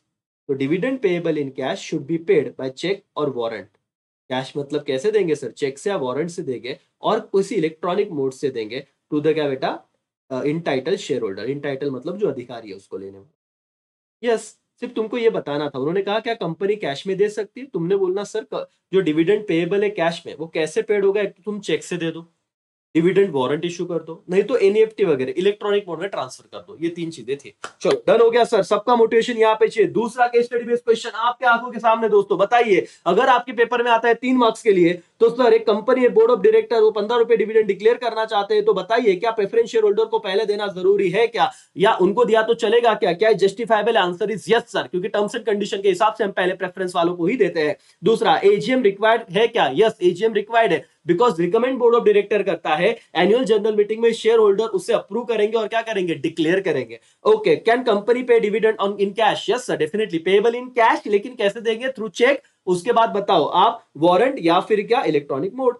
खत्म, 2 हो गए सर, 6 क्वेश्चन है टोटल। दोस्तों डरिए मत, आपके ये क्वेश्चन जल्द से जल्द हो जाएंगे। आप अभी थोड़ा सा पानी पीने का 1 मिनट का ब्रेक लीजिए, इसका स्क्रीनशॉट निकालिए फटाफट से, आगे के हम 4 क्वेश्चन भी कर लेंगे। फुल मोटिवेटेड रहिए दोस्तों, आधा ही घंटा हुआ है, अगले और आधे 1 घंटे में हम लोग पूरा का पूरा क्वेश्चन का विषय खत्म कर देंगे। चलो थैंक यू। थैंक यू मतलब ब्रेक लेने को बोला 2 मिनट, और आपके लिए ये प्रीमियर होगा लेक्चर, है ना, तो वहां पे ब्रेक नहीं मिलेगा। तो आप पॉज कीजिए, आप पानी पीजिए, लेकिन फुल कॉन्सेंट्रेशन के साथ देखिए, है ना। तब तक आप स्क्रीनशॉट खींच सकते हो। लो, 10 सेकंड का ब्रेक रहेगा, ज्यादा नहीं दोस्तों। 10 सेकंड का ब्रेक, आप लोगों के 6 सेकंड बचे हुए हैं। चलो फटाफट से, स्क्रीनशॉट आपने ले लिया होगा इस आंसर का। ओके, चलो आते हैं दोस्तों नेक्स्ट क्वेश्चन की तरफ, क्योंकि हमारा टारगेट है सर आज 6 मार्क्स डन हो जाने चाहिए। आप अगर बाद में 1.5 की स्पीड पे देखोगे तो भी जल्द होगा, लेकिन मैं तो चाहता हूँ नॉर्मल स्पीड पे देखिए, समझिए। आप टेक्स्ट बुक निकाल के बैठे हैं, वहां पे आप सीरियस होना सीखो सर। अभी सीरियस नहीं हुए तो और क्या ऑप्शन बचेगा, है ना। और ये करने लेक्चर के बाद आपको अगर मैं कह दूं कि आपके हाथ में जब पेपर आएगा, आपके 6 मार्क्स तो पहले श्योर रहेंगे। 20 मार्क्स के ऑब्जेक्टिव आपको आ रहे हैं, आपको डिफरेंस बिटवीन सब आएंगे, क्योंकि उसका भी लेक्चर है जो मैं वापस पे पोस्ट करूंगा। तो आप लोग देखिए, आपका 10 मार्क्स के लेटर आपको आएगा, तो एसपी में टेंशन खत्म। 50 से 60 मार्क्स तो ऐसे ही आ रहे हैं, कॉलेज वाले 20 देंगे तो 80 तो मिनिमम आएगा सर। थोड़ा और मेहनत करो तो 90 प्लस जा सकता है। आप अगर क्रैश बैच में सच में बोला तो ऐप पे मैं कह रहा हूं कि 500 रुपए आप लोग ऐसे ही बहुत इन्वेस्ट कर देते हो। ये लास्ट मतलब अभी क्या कहूं, 1 महीना बचा है, और आप एक बार देखिए इन्वेस्ट करके, डेफिनेटली आपको रिटर्न तो मिलेगा ही। लेक्चर देखिए, जितना हो सके उतना देखिए, और चीजों को अच्छे से खत्म कीजिए। आते हैं सर थर्ड क्वेश्चन पे, यहाँ पे ध्यान होना चाहिए सबका दोस्तों, पे अटेंशन करके। ओके, सनशाइन कंपनी लिमिटेड एक लिस्टेड कंपनी है, उसके जो बोर्ड ऑफ डायरेक्टर है कंपनी के, उन्होंने डिविडेंड डिक्लेयर किया है 10 रुपया पर शेयर। कौन सी ईयर के लिए, फाइनेंशियल 18-19। ये शायद चेंज कर सकते हैं आपके लिए, 19-20 या 23-24 करते, डरो मत। एक कंपनी है जिन्होंने डिविडेंड डिक्लेयर किया 10 रुपए का। सवाल क्या है, कंसेप्ट समझना दोस्तों। पहला सवाल, when does company need to notify stock exchange regarding the declaration of dividend. तो उनका पहला सवाल है, आपको कंसेप्ट आपका जानना चाहते हैं कि डिविडेंड डिक्लेयर के करने के बाद कब कंपनी ने नोटिफाई करना है स्टॉक एक्सचेंज को, पहला सवाल। दूसरा, does company need to open dividend account, क्या कंपनी को डिविडेंड अकाउंट ओपन करना है। दोस्तों मैंने बहुत अच्छे से सिखाया है, देखेंगे जवाब। तीसरा सवाल, when does company need to give notice to stock exchange regarding book closure, और बुक क्लोजर का नोटिस कब देना पड़ता है। तीनों ही सवाल के आपको अगर जवाब नहीं आ रहे तो ध्यान से सुनिए इस लेक्चर को, बहुत ध्यान से। पहला सवाल, सर नोटिफाई करना पड़ेगा क्या, तो आंसर देखते हैं, ये रहा आपके सामने। The company need to notify stock exchange at least 2 days in advance, underline कीजिए 2 दिन पहले, at least 2 days in advance regarding the board meeting at which the recommendation of final dividend is to be considered. It need to intimate stock exchange immediately about declaration dividend after क्या बेटा, board meeting। जैसे ही board meeting हो जाए, ठीक है, यहां पे समझिए, वापस एकदम आराम से समझा रहा हूं सर, कोई घाई नहीं है, एकदम रिलैक्स मोड में। पहले क्वेश्चन समझो, क्योंकि क्वेश्चन जितना ध्यान में रखोगे ना, उतना तुमको ना चीजें एग्जाम में रिकॉल होगी। सवाल क्या था, डिविडेंड डिक्लेयर हो चुका है 10 रुपए का। अब जवाब आपको, पहला सवाल पूछा गया, when company need to notify stock exchange, stock exchange को कब नोटिफाई करना है। तो देखिए इसका आंसर है कि company need to notify stock exchange at least 2 days in advance regarding the board meeting at which recommendation of final dividend to be considered। क्योंकि बोर्ड मीटिंग में क्या होता है, रिकमेंड किया जाता है, फाइनल डिविडेंड रिकमेंड किया जाता है। तो अप्रूव कहां पे होता है और डिक्लेयर कहां पे होता है, एनुअल जनरल मीटिंग में। तो इसीलिए उन्होंने कहा, क्या it is need to intimate stock exchange immediately about declaration of dividend after क्या, बोर्ड मीटिंग। बोर्ड मीटिंग के बाद तुरंत इंटीमेट कर दो करके। दूसरा सवाल क्या था दोस्तों, दूसरा सवाल ये था कि does company need to open dividend account. Answer is yes sir, definitely yes, company should open dividend account in schedule bank within 5 days of declaration. ये वाला आईएमपी क्वेश्चन भी दिया है मैंने, जब आपने थियरी पढ़ा रहेगा तो। कितने दिन के अंदर सर डिविडेंड अकाउंट ओपन करना है कंपनी को, क्योंकि डिविडेंड अकाउंट, लोगों को डिविडेंड दिया जेब पे खुद के अकाउंट में नहीं रखेंगे, उसके लिए सेपरेट नया अकाउंट ओपन होगा। कहां पे, शेड्यूल बैंक में। तो सर शेड्यूल बैंक में अकाउंट ओपन होगा, और 5 दिन, डिक्लेरेशन के 5 दिन के अंदर वो सारा पैसा उस अकाउंट में जाएगा। ओके, अब देखते हैं लास्ट सवाल क्या है सर। लास्ट सवाल मैं रिवीजन भी करके दूंगा, होने का टेंशन मत लो। When does company need to give notice to stock exchange regarding book closure? Book closure का नोटिस कब देना है? The company need to give notice to stock exchange about book closure at least 7 working days before its closure. कितने दिन से पहले? 7 दिन पहले। याद रखना सर। तो यहाँ पे चलो लिख लेते हैं फटाफट से। आप टेक्स्ट बुक में आइए, टेक्स्ट बुक में आइए सर, ऐसे मत देखिए। बताओ, when does company need to notify the stock exchange regarding declaration of dividend? तो आफ्टर बोर्ड मीटिंग, ठीक है, 2 डेज इन एडवांस, जब से वो करना चाहते हैं तो दो, मतलब जब एजीएम होगा उससे पहले और आफ्टर बोर्ड मीटिंग के तुरंत बाद बता दीजिए। दूसरा, does company need to open dividend account? Yes, से बैंक में, शेड्यूल बैंक में वो डिविडेंड अकाउंट को ओपन करेंगे। कब से? 5 दिन from the date of declaration, within 5 days from the date of declaration. फिर when does company need to give notice to stock exchange regarding book closure? बोले 7 days। कितना लिमिट था बेटा? 7 days, 7 working days before the closure. ठीक है, 7 working day, closure होके 7 working day पहले notice देना। ठीक है, डन हो गया सर। दोस्तों स्क्रीनशॉट खींच लो इस सवाल का और टेक्स्ट बुक में लिख लेना करके फटाफट से।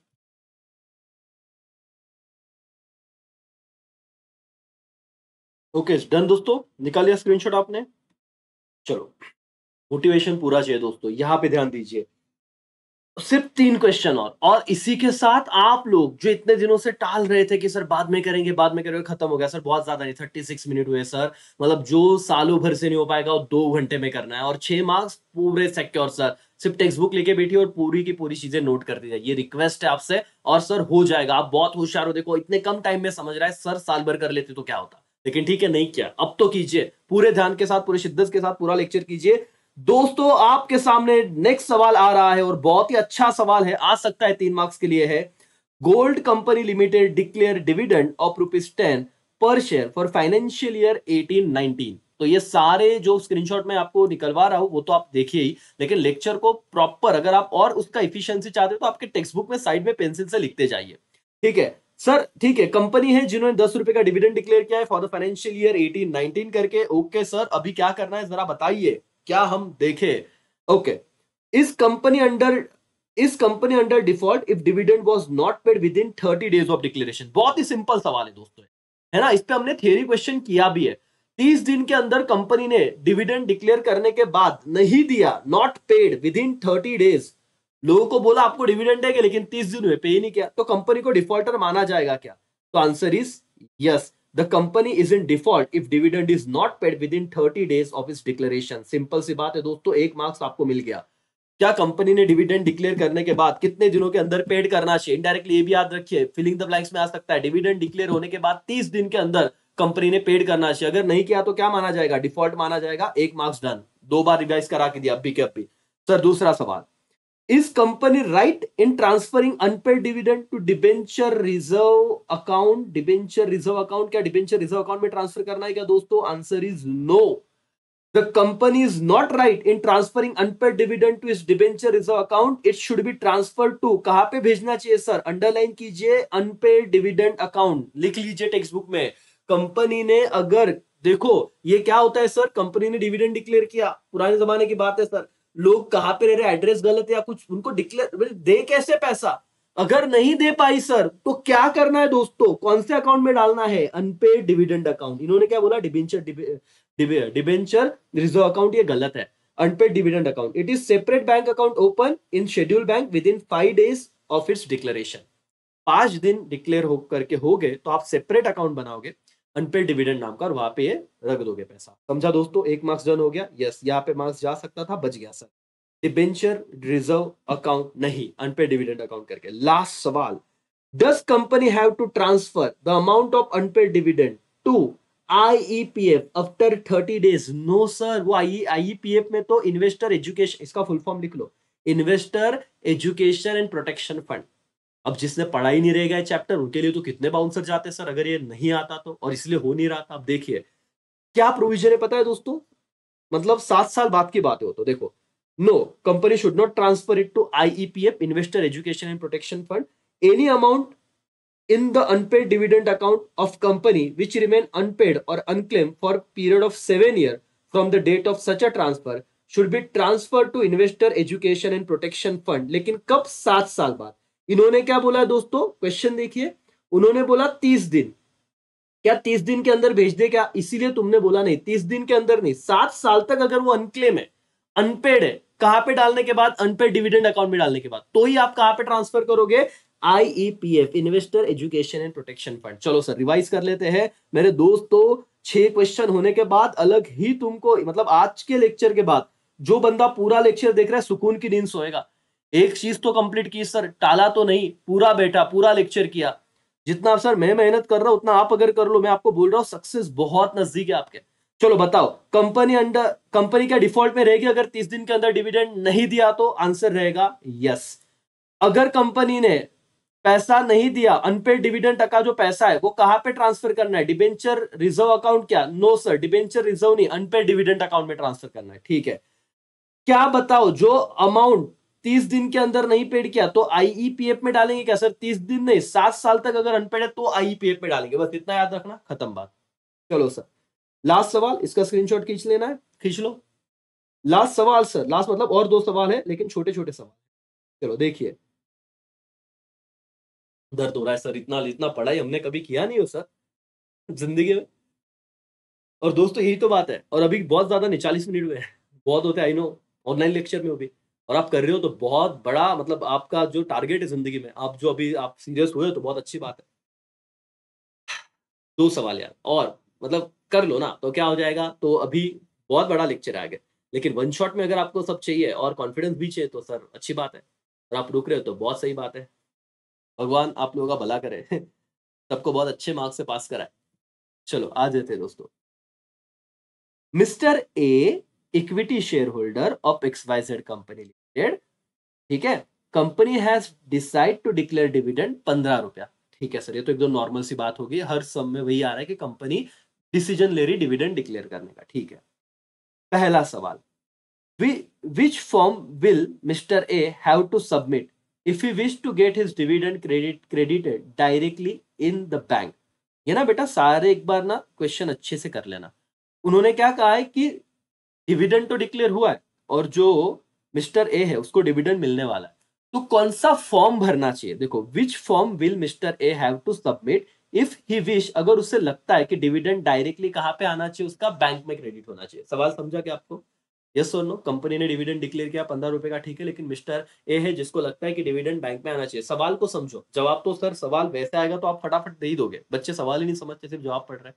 कौन सा फॉर्म भरना पड़ेगा? ये देखो, Mr. A will have to submit dividend mandate to company if he wish to get his dividend credited directly in the bank। तो कौन सा फॉर्म बेटा? डिविडेंड मैंडेट करके लाइन करो, डिविडेंड मैंडेट, एक बार लिख लो ये नाम। दूसरा सवाल, with in how many days should mister A get his dividend? कितने दिनों के अंदर उन्हें डिविडेंड मिलना चाहिए? तो हमने ऊपर भी देखा था, mister A should get dividend with in 30 days from the date of declaration. ये तो बार बार वही पढ़ना हो गया सर। डिविडेंड कब तक मिलना चाहिए? 30 days from the date of declaration dividend मिल जाना चाहिए। ठीक है सर, लास्ट सवाल, will mister A B paid dividend before the preference share holder? तो इक्विटी शेयर होल्डर है, देखो इक्विटी शेयर होल्डर है, mister A equity share holder है, और पूछा है क्या प्रेफरेंस शेयर होल्डर से पहले मिलेगा क्या? आप जवाब दो, भी आप बहुत होशियार हो। नो सर, हो गए, कितना चेंज आ गया देखो इतने छोटे लेक्चर में। तो आपको समझ भी गया, प्रेफरेंस वालों को पहले देगा, बचा तो इक्विटी वालों को। तो answer is no, mister A will not be paid dividend before the share holder of company, he will get dividend from residual profit. ये वर्ड लिखना बेटा, रेसिडुअल प्रॉफिट मतलब बचा हुआ प्रॉफिट, ठीक है, that is after paying preference share holders. खत्म, 3 marks में से 3 मार्क्स मिलेंगे। एसपी है इसीलिए डरो मत दोस्तों, आगे के कुछ ही लेक्चर्स एक्सक्लूसिवली पेड कोर्स में हो गया, मतलब आपके लिए बाद में दिए जाएंगे, लेकिन सर प्लीज मैं अभी भी बता रहा हूं, जाइए फायदा उठाइए, बहुत अच्छी बात है। कांटेक्ट कीजिए इस नंबर पे, अभी भी मौका है, टाइम गया नहीं है सर। चलो ध्यान दो दोस्तों, ये वाली बात हुई, ये वाली बात हुई विद इन 30 डेज। चलो रिवाइज कर लेते हैं सर एक क्वेश्चन को, ताकि हमको ना टेंशन ही ना रहे। चलो सबसे पहले आपने पढ़ा, mister A equity share holder है जिसे 15 रुपए से डिविडेंड मिला है, उसे कौन सा फॉर्म भरना पड़ेगा अगर डायरेक्ट क्रेडिट में, डायरेक्ट बैंक में क्रेडिट होना है पैसा? तो क्या था बेटा? Dividend mandate, submit dividend mandate to company. ठीक है, ये वर्ड याद रखना। With in how many days उसको मिलेगा dividend? 30 days from the date of declaration, मिल जाना चाहिए। क्या प्रेफरेंस वालों से पहले मिलेगा? नो सर, उससे प्रेफरेंस वालों के बाद ही मिलेगा। Done sir. लास्ट सवाल दोस्तों, और खत्म तुम्हारा चैप्टर नंबर 6 के 6 के स्टडी बेस्ड क्वेश्चन। और मैं अभी गिनवा के भी देता हूँ, एक केस स्टडी बेस को 5 मिनट तो कम से कम चाहिए ना, हम 10 कर रहे हैं, 50 मिनट भी नहीं हुए, तो इतना टाइम तो पकड़ के चलो सर, और प्रॉपर खत्म, ऐसे नहीं कुछ छोड़ रहा है।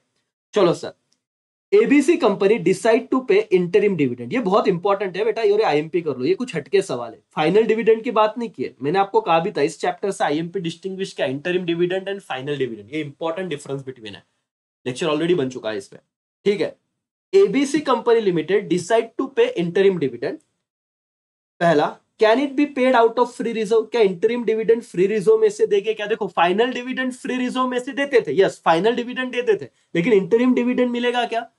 Answer is no, interim dividend can not be paid out of free reserve, interim dividend is declare out of profit the current accounting year. Sir interim dividend free reserve में से नहीं देंगे, बोलो मेरे साथ एवरीबॉडी, क्या इंटरिम डिविडेंड मतलब क्या sir? Mid of the year दे रहे, अभी तक ईयर खत्म नहीं हुआ, तो क्या फ्री रिजर्व में से दे? नहीं नहीं नहीं, इंटरिम डिविडेंड फ्री रिजर्व में से नहीं जाएगा, वो करंट ईयर के प्रॉफिट में से ही दिया जाएगा, पहला 1 मार्क्स आपका डन।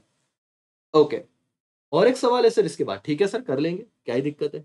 चलो, is the board right in declaring the same at the board meeting? चलो सर, क्या ये जो इंटरिम डिविडेंड है ये डिक्लेयर भी बोर्ड ऑफ डायरेक्टर ही करेगा क्या? आंसर इज यस, और यहां पे डिफरेंस समझना बेटा, ये देखो मैं लिखवा के देता हूं, लिख लेना, फाइनल डिविडेंड और इंटरिम डिविडेंड, लिखो लिखो ये चीज लिखो। जो फाइनल डिविडेंड है बेटा, ये रिकमेंड कौन करता है? Recommend board of director recommend करता है, और उससे अप्रूव्ड एंड डिक्लेयर कौन करते हैं? तो शेयर होल्डर डिक्लेयर करता है, ठीक है। लेकिन जो इंटरिम डिविडेंड है, इसलिए एजीएम में होता है, फाइनल डिविडेंड कहां पे डिक्लेयर होता है? Annual general meeting. गहराई समझ रहे हो कंसेप्ट क्या है, किससे कहते हैं सर? और इंटरिम डिविडेंड क्या बोर्ड मीटिंग में डिक्लेयर किया तो चलेगा क्या? डिक्लेयर की बात रही, ढूक लो समझो, ये रिकमेंड भले बोर्ड ऑफ डायरेक्टर कर दे बोर्ड मीटिंग में फाइनल डिविडेंड, लेकिन फाइनल डिविडेंड डिक्लेयर कहां पे होता था? Annual general meeting. और आपको क्या पूछा है? इंटरिम डिविडेंड क्या डिक्लेयर कर दे क्या? Declare, answer is yes, interim चलेगा सर।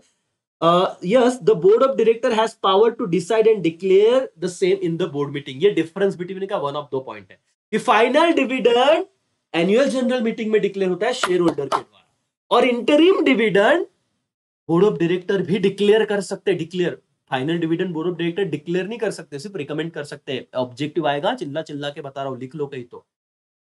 हाँ यस सर, चलो last, can company distribute the same with in 30 days of its declaration? Yes, company should distribute the interim dividend with in 30 days, ये तो बराबर है सर, 30 दिन के अंदर उन्हें डिक्लेयर करके देना चाहिए। डन, खत्म। क्या समझा बेटा? रिवीजन करा दो एक बार, कौन सा पढ़ा हमने? Interim dividend. क्या इंटरिम डिविडेंड फ्री रिजर्व में से दे सकते हैं क्या? Answer is no. क्या board of director board meeting में डिक्लेयर कर सकते हैं क्या इंटरिम डिविडेंड है तो? यस। क्या 30 दिन के अंदर देना चाहिए? आंसर इज यस, खत्म हो गया सर। चलो, लास्ट क्वेश्चन, लास्ट लास्ट बोल के सर इतने सारे 8 क्वेश्चन लेके आए, भरी टेक्स्ट बुक में है ना इतने, देखो। हाँ सर इतने ही है करके, चलो इसका स्क्रीनशॉट तो खींचो, थोड़ा ब्रेक वेक भी ले लो, इंटरिम डिविडेंड से सवाल है सर। दोस्तों जम रहा है ना? यस और नो? सर इतने बड़े लेक्चर कर रहे हैं, कभी किए नहीं और आपके कर रहे हैं, बहुत बड़ी बात है, होशियार हो तुम लोग।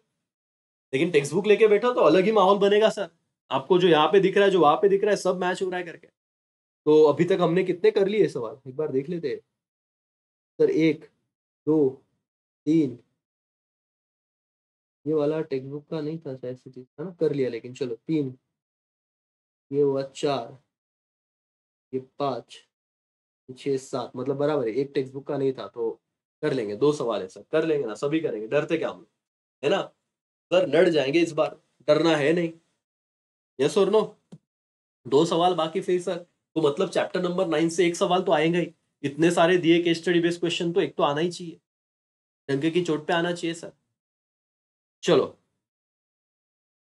दोस्तों, राज कंपनी लिमिटेड, देखो क्या है सवाल, अरे अरे बाप रे, चलो चलो, ब्रेक चाहिए सर, ब्रेक चाहिए, मैंने कहा ना ब्रेक ले सकते, पॉज करो, पानी पियो, मैं तो नहीं रुका, मैं रुक नहीं सकता, मुझे पता है, मैं अगर स्टूडेंट होता तो सर इतनी कम टाइम में मेरे को बहुत लोगों के सपने, मेरे खुद के सपने पूरे करने, रुकू कैसे सर?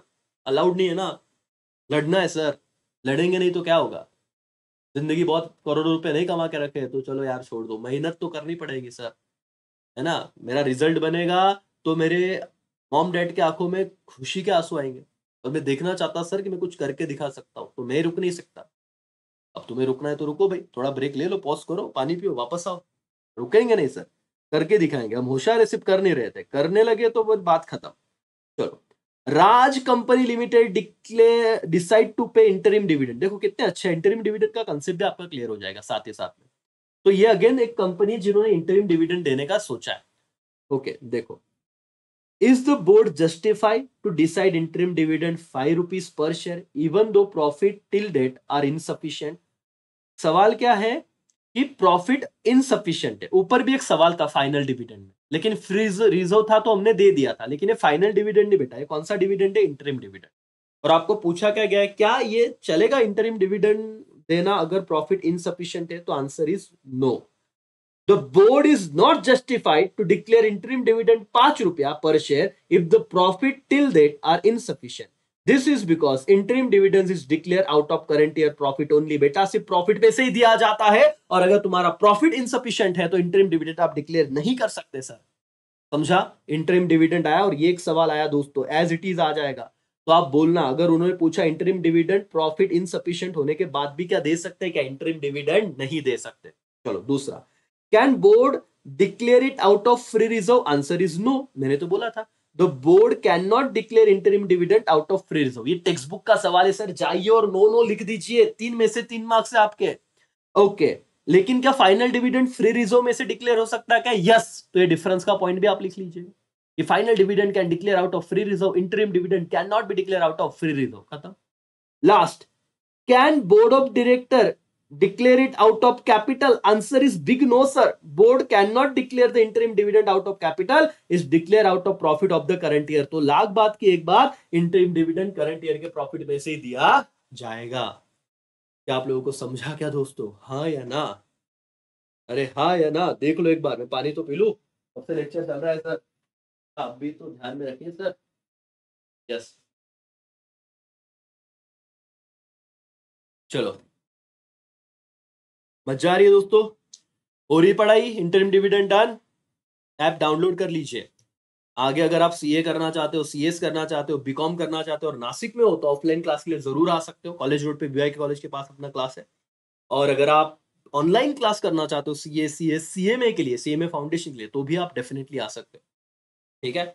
और अपने जूनियर्स को जरूर बताइएगा जो अभी 10th पास हो गए और 11वीं में कॉमर्स का क्लास लगाना नासिक कर नक्की लक्षात ठेवा।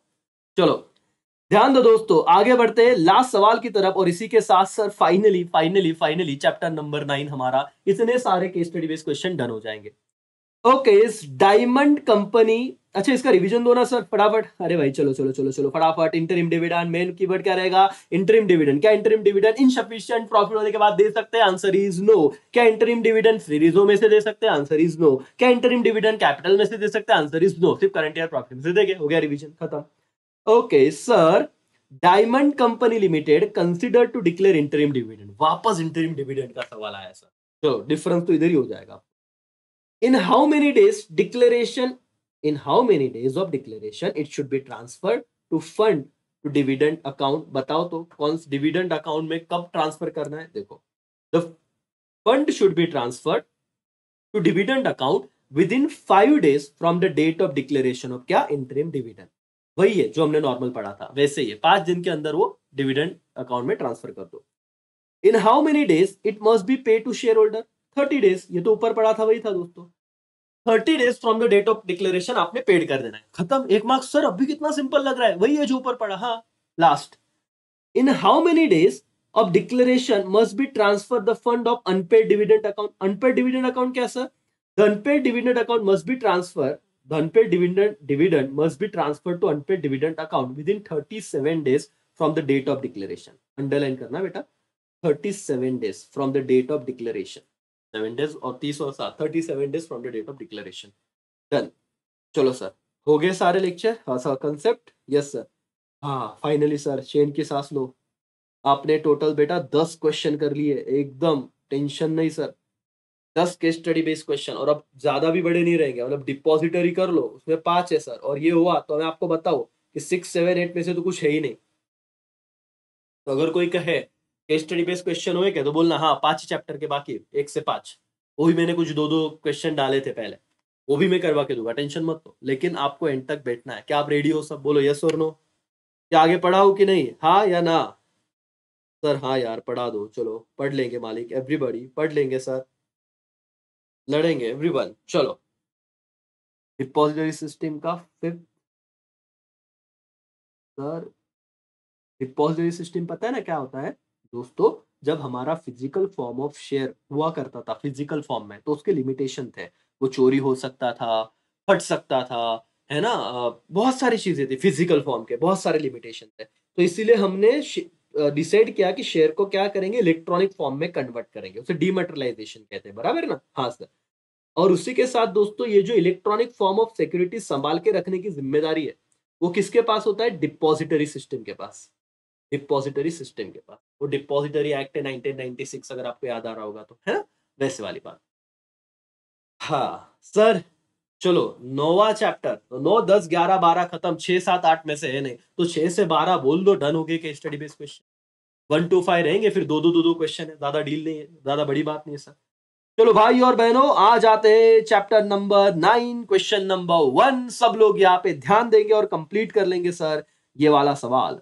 Mister Z hold 100 share of peculiar company limited in physical mode. कौन से मोड में बेटा? फिजिकल मोड में शेयर है उसके पास, ठीक है। And wish to convert the same in electronic mode. Bhavana समझी क्या तुमको क्या सवाल था? और ऐसे सवाल आएंगे तो चैप्टर 9 से रहेंगे कि फिजिकल फॉर्म में सिक्योरिटी है, उसे कहां पे कन्वर्ट करना है? इलेक्ट्रॉनिक मोड में। तो बताइए कैसे करें, या फिर सवाल देखते हैं। Mister Z hold saving bank account in CFDS bank limited. Can he deposit his share in this account for demat? Answer is no.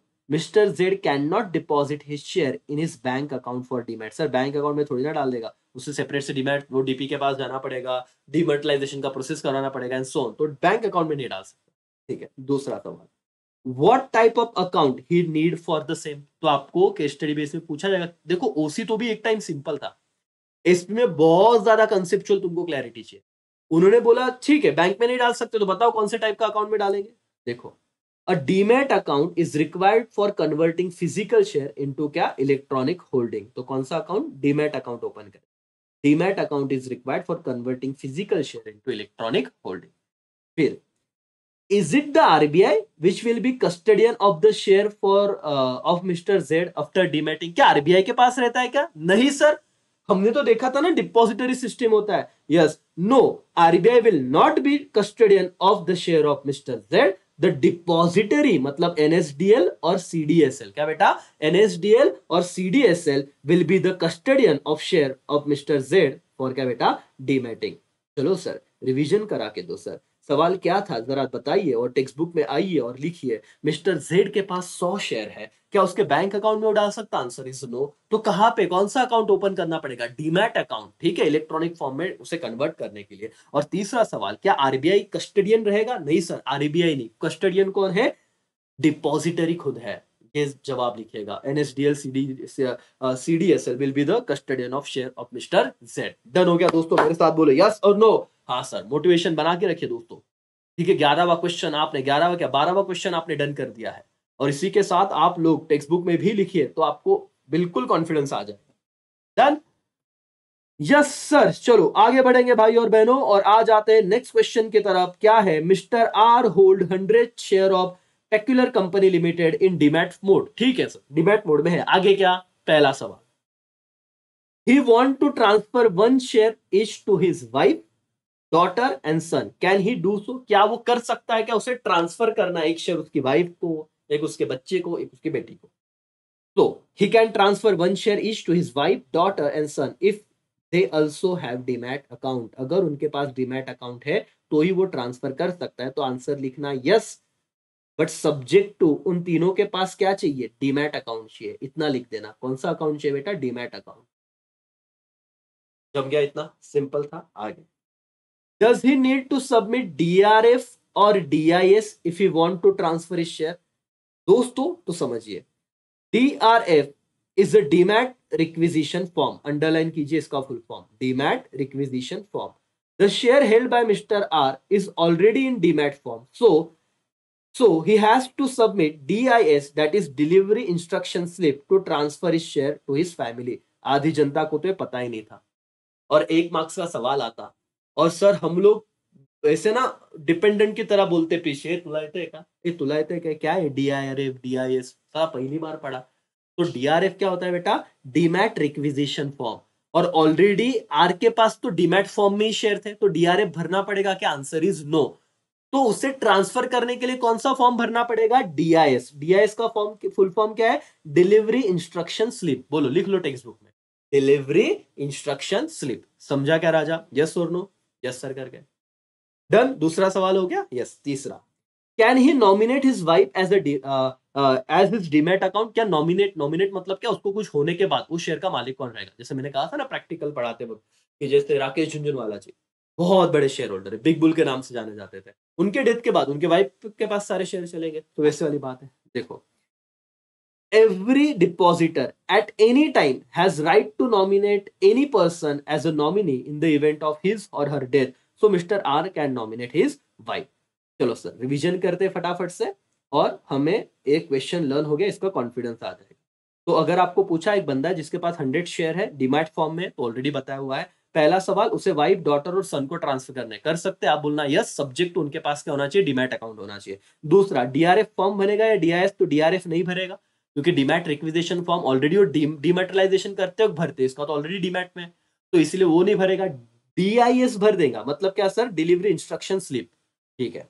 फिर क्या वो नॉमिनेट कर सकता है, answer is yes, any time वो नॉमिनेट कर सकता है, आफ्टर द डेथ वो शेयर उनको चले जाएंगे। खत्म सर, दो केस स्टडी बेस्ड क्वेश्चन इस चैप्टर के, वेरी नाइस।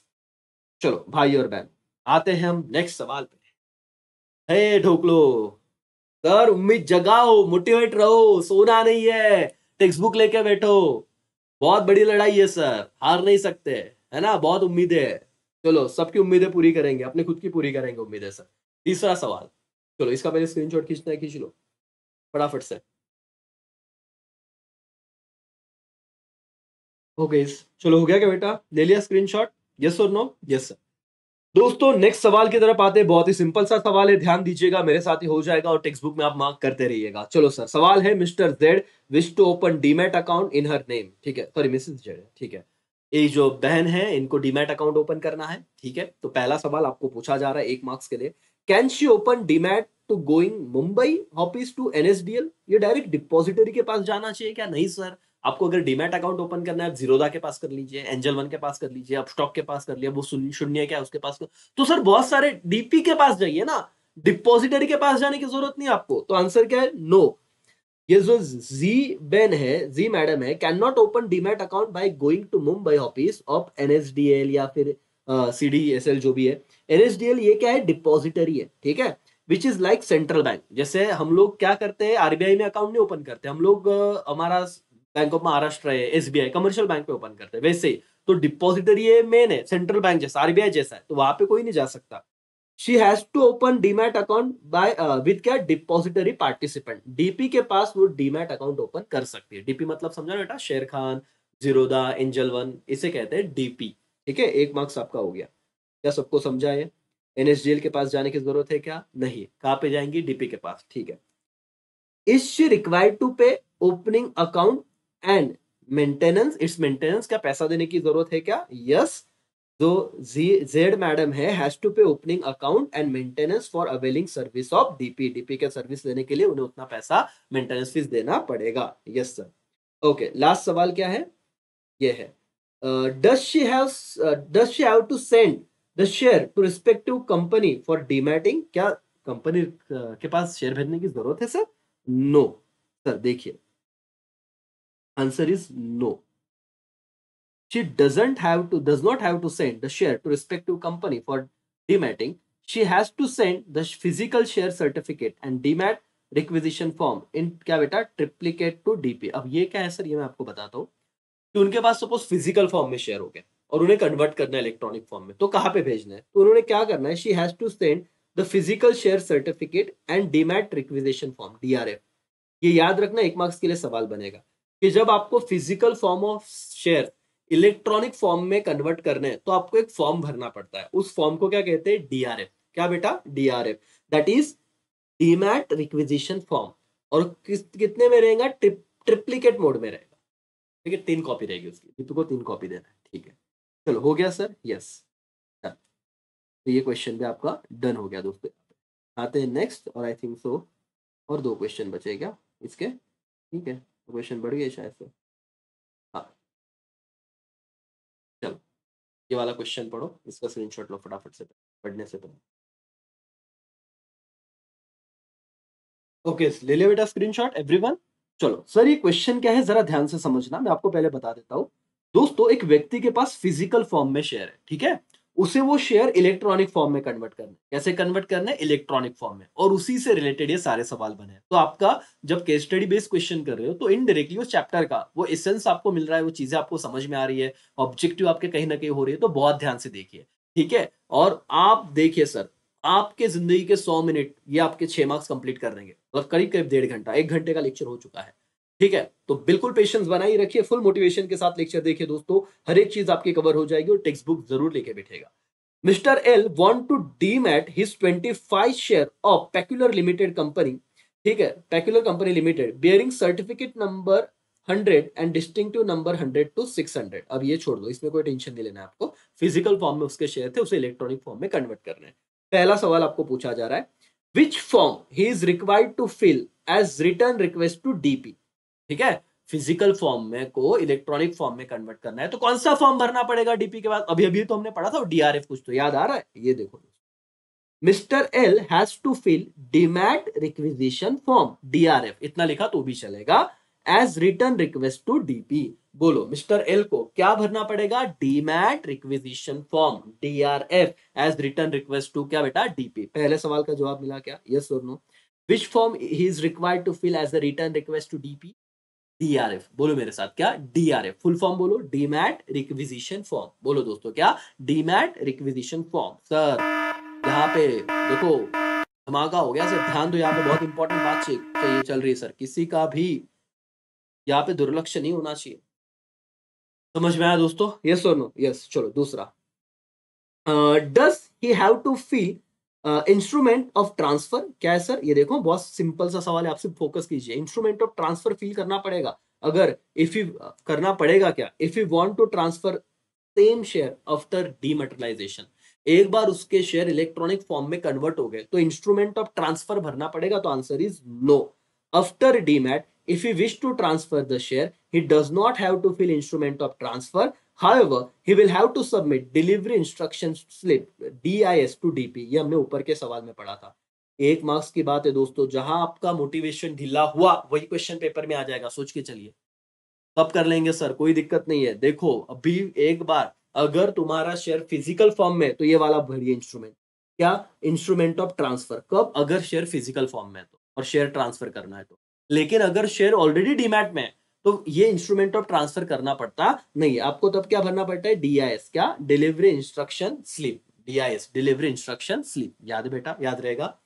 तो अगर एमसीक्यूज आता है कि फिजिकल फॉर्म में शेयर ट्रांसफर करना है तो क्या भरोगे? Instrument of transfer. और डीमैट वाला फॉर्म ट्रांसफर करना है तो डीआईएस, क्या बेटा? Delivery instruction. लास्ट सवाल बेटा, does does he have to quote certificate number and distinctive number if he wish to transfer his share after in the demat form? क्या उसको वो शेयर के नंबर कोट करने पड़ेंगे क्या? Sir answer is no. भाई sir, the security in demat form is fungible. Fungible मतलब क्या है? They do not have any certificate number और restrictive number, so mister L does not have to quote any such a number after share converted into demat form. एक बार आपका share अगर demat form में convert हो गया तो क्या हो जाएगा? फंजिबल। क्या सर? फंजिबल, मतलब उसको कोई भी ऐसे सर्टिफिकेट नंबर वगैरह रहेगा नहीं सर, खत्म। चलो डन हो गया बेटा ये वाला सवाल। एक बार देखिएगा, लेक्चर पीछे करके भी आप वापस सुन सकते हो। हाँ, कौन सा फॉर्म भरना पड़ेगा? डीआरएफ, ठीक है ना? Demat requisition form. ठीक है, ठीक है सर। लास्ट सवाल, और इसी के साथ हमारा डन हो जाएगा ये चैप्टर। तो 9 10 11 12 6 7 8 में तो है ही नहीं, तो 6 से 12 बोल दो। ठीक है, चलो स्क्रीनशॉट खींच लो इसका। पहले पढ़ने से पहले आप पढ़ो, एक बार पढ़ो, स्क्रीन पॉज करके पढ़ो, फिर मैं जो बोल रहा एक्सप्लेनेशन सुनो, डन हो जाएगा करके। चलो दोस्तों फटाफट से स्क्रीनशॉट ले लो। ले लिया? ओके चलो यहाँ पे ध्यान दो दोस्तों। लास्ट क्वेश्चन है, जरा हम इसे देखेंगे। Mister X hold 50 share of peculiar company limited in demat form. तो यहाँ पे एक हिंट आपको समझा कि ऑलरेडी शेयर इलेक्ट्रॉनिक फॉर्म में, डीमैट फॉर्म मतलब इलेक्ट्रॉनिक फॉर्म में। The company has to decide a dividend 5 रुपया per share and bonus 1:1 to its share holder.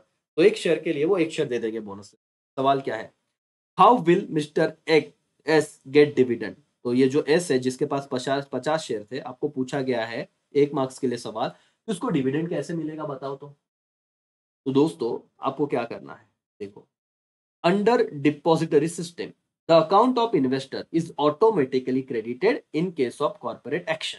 कि अगर कोई भी डिविडेंड डिक्लेयर हुआ, कोई भी उनको बोनस मिला, तो डिपॉजिटरी के सिस्टम के अंडर ये जो अकाउंट है इन्वेस्टर का, वो ऑटोमेटिकली क्या हो जाता है, क्रेडिट हो जाता है।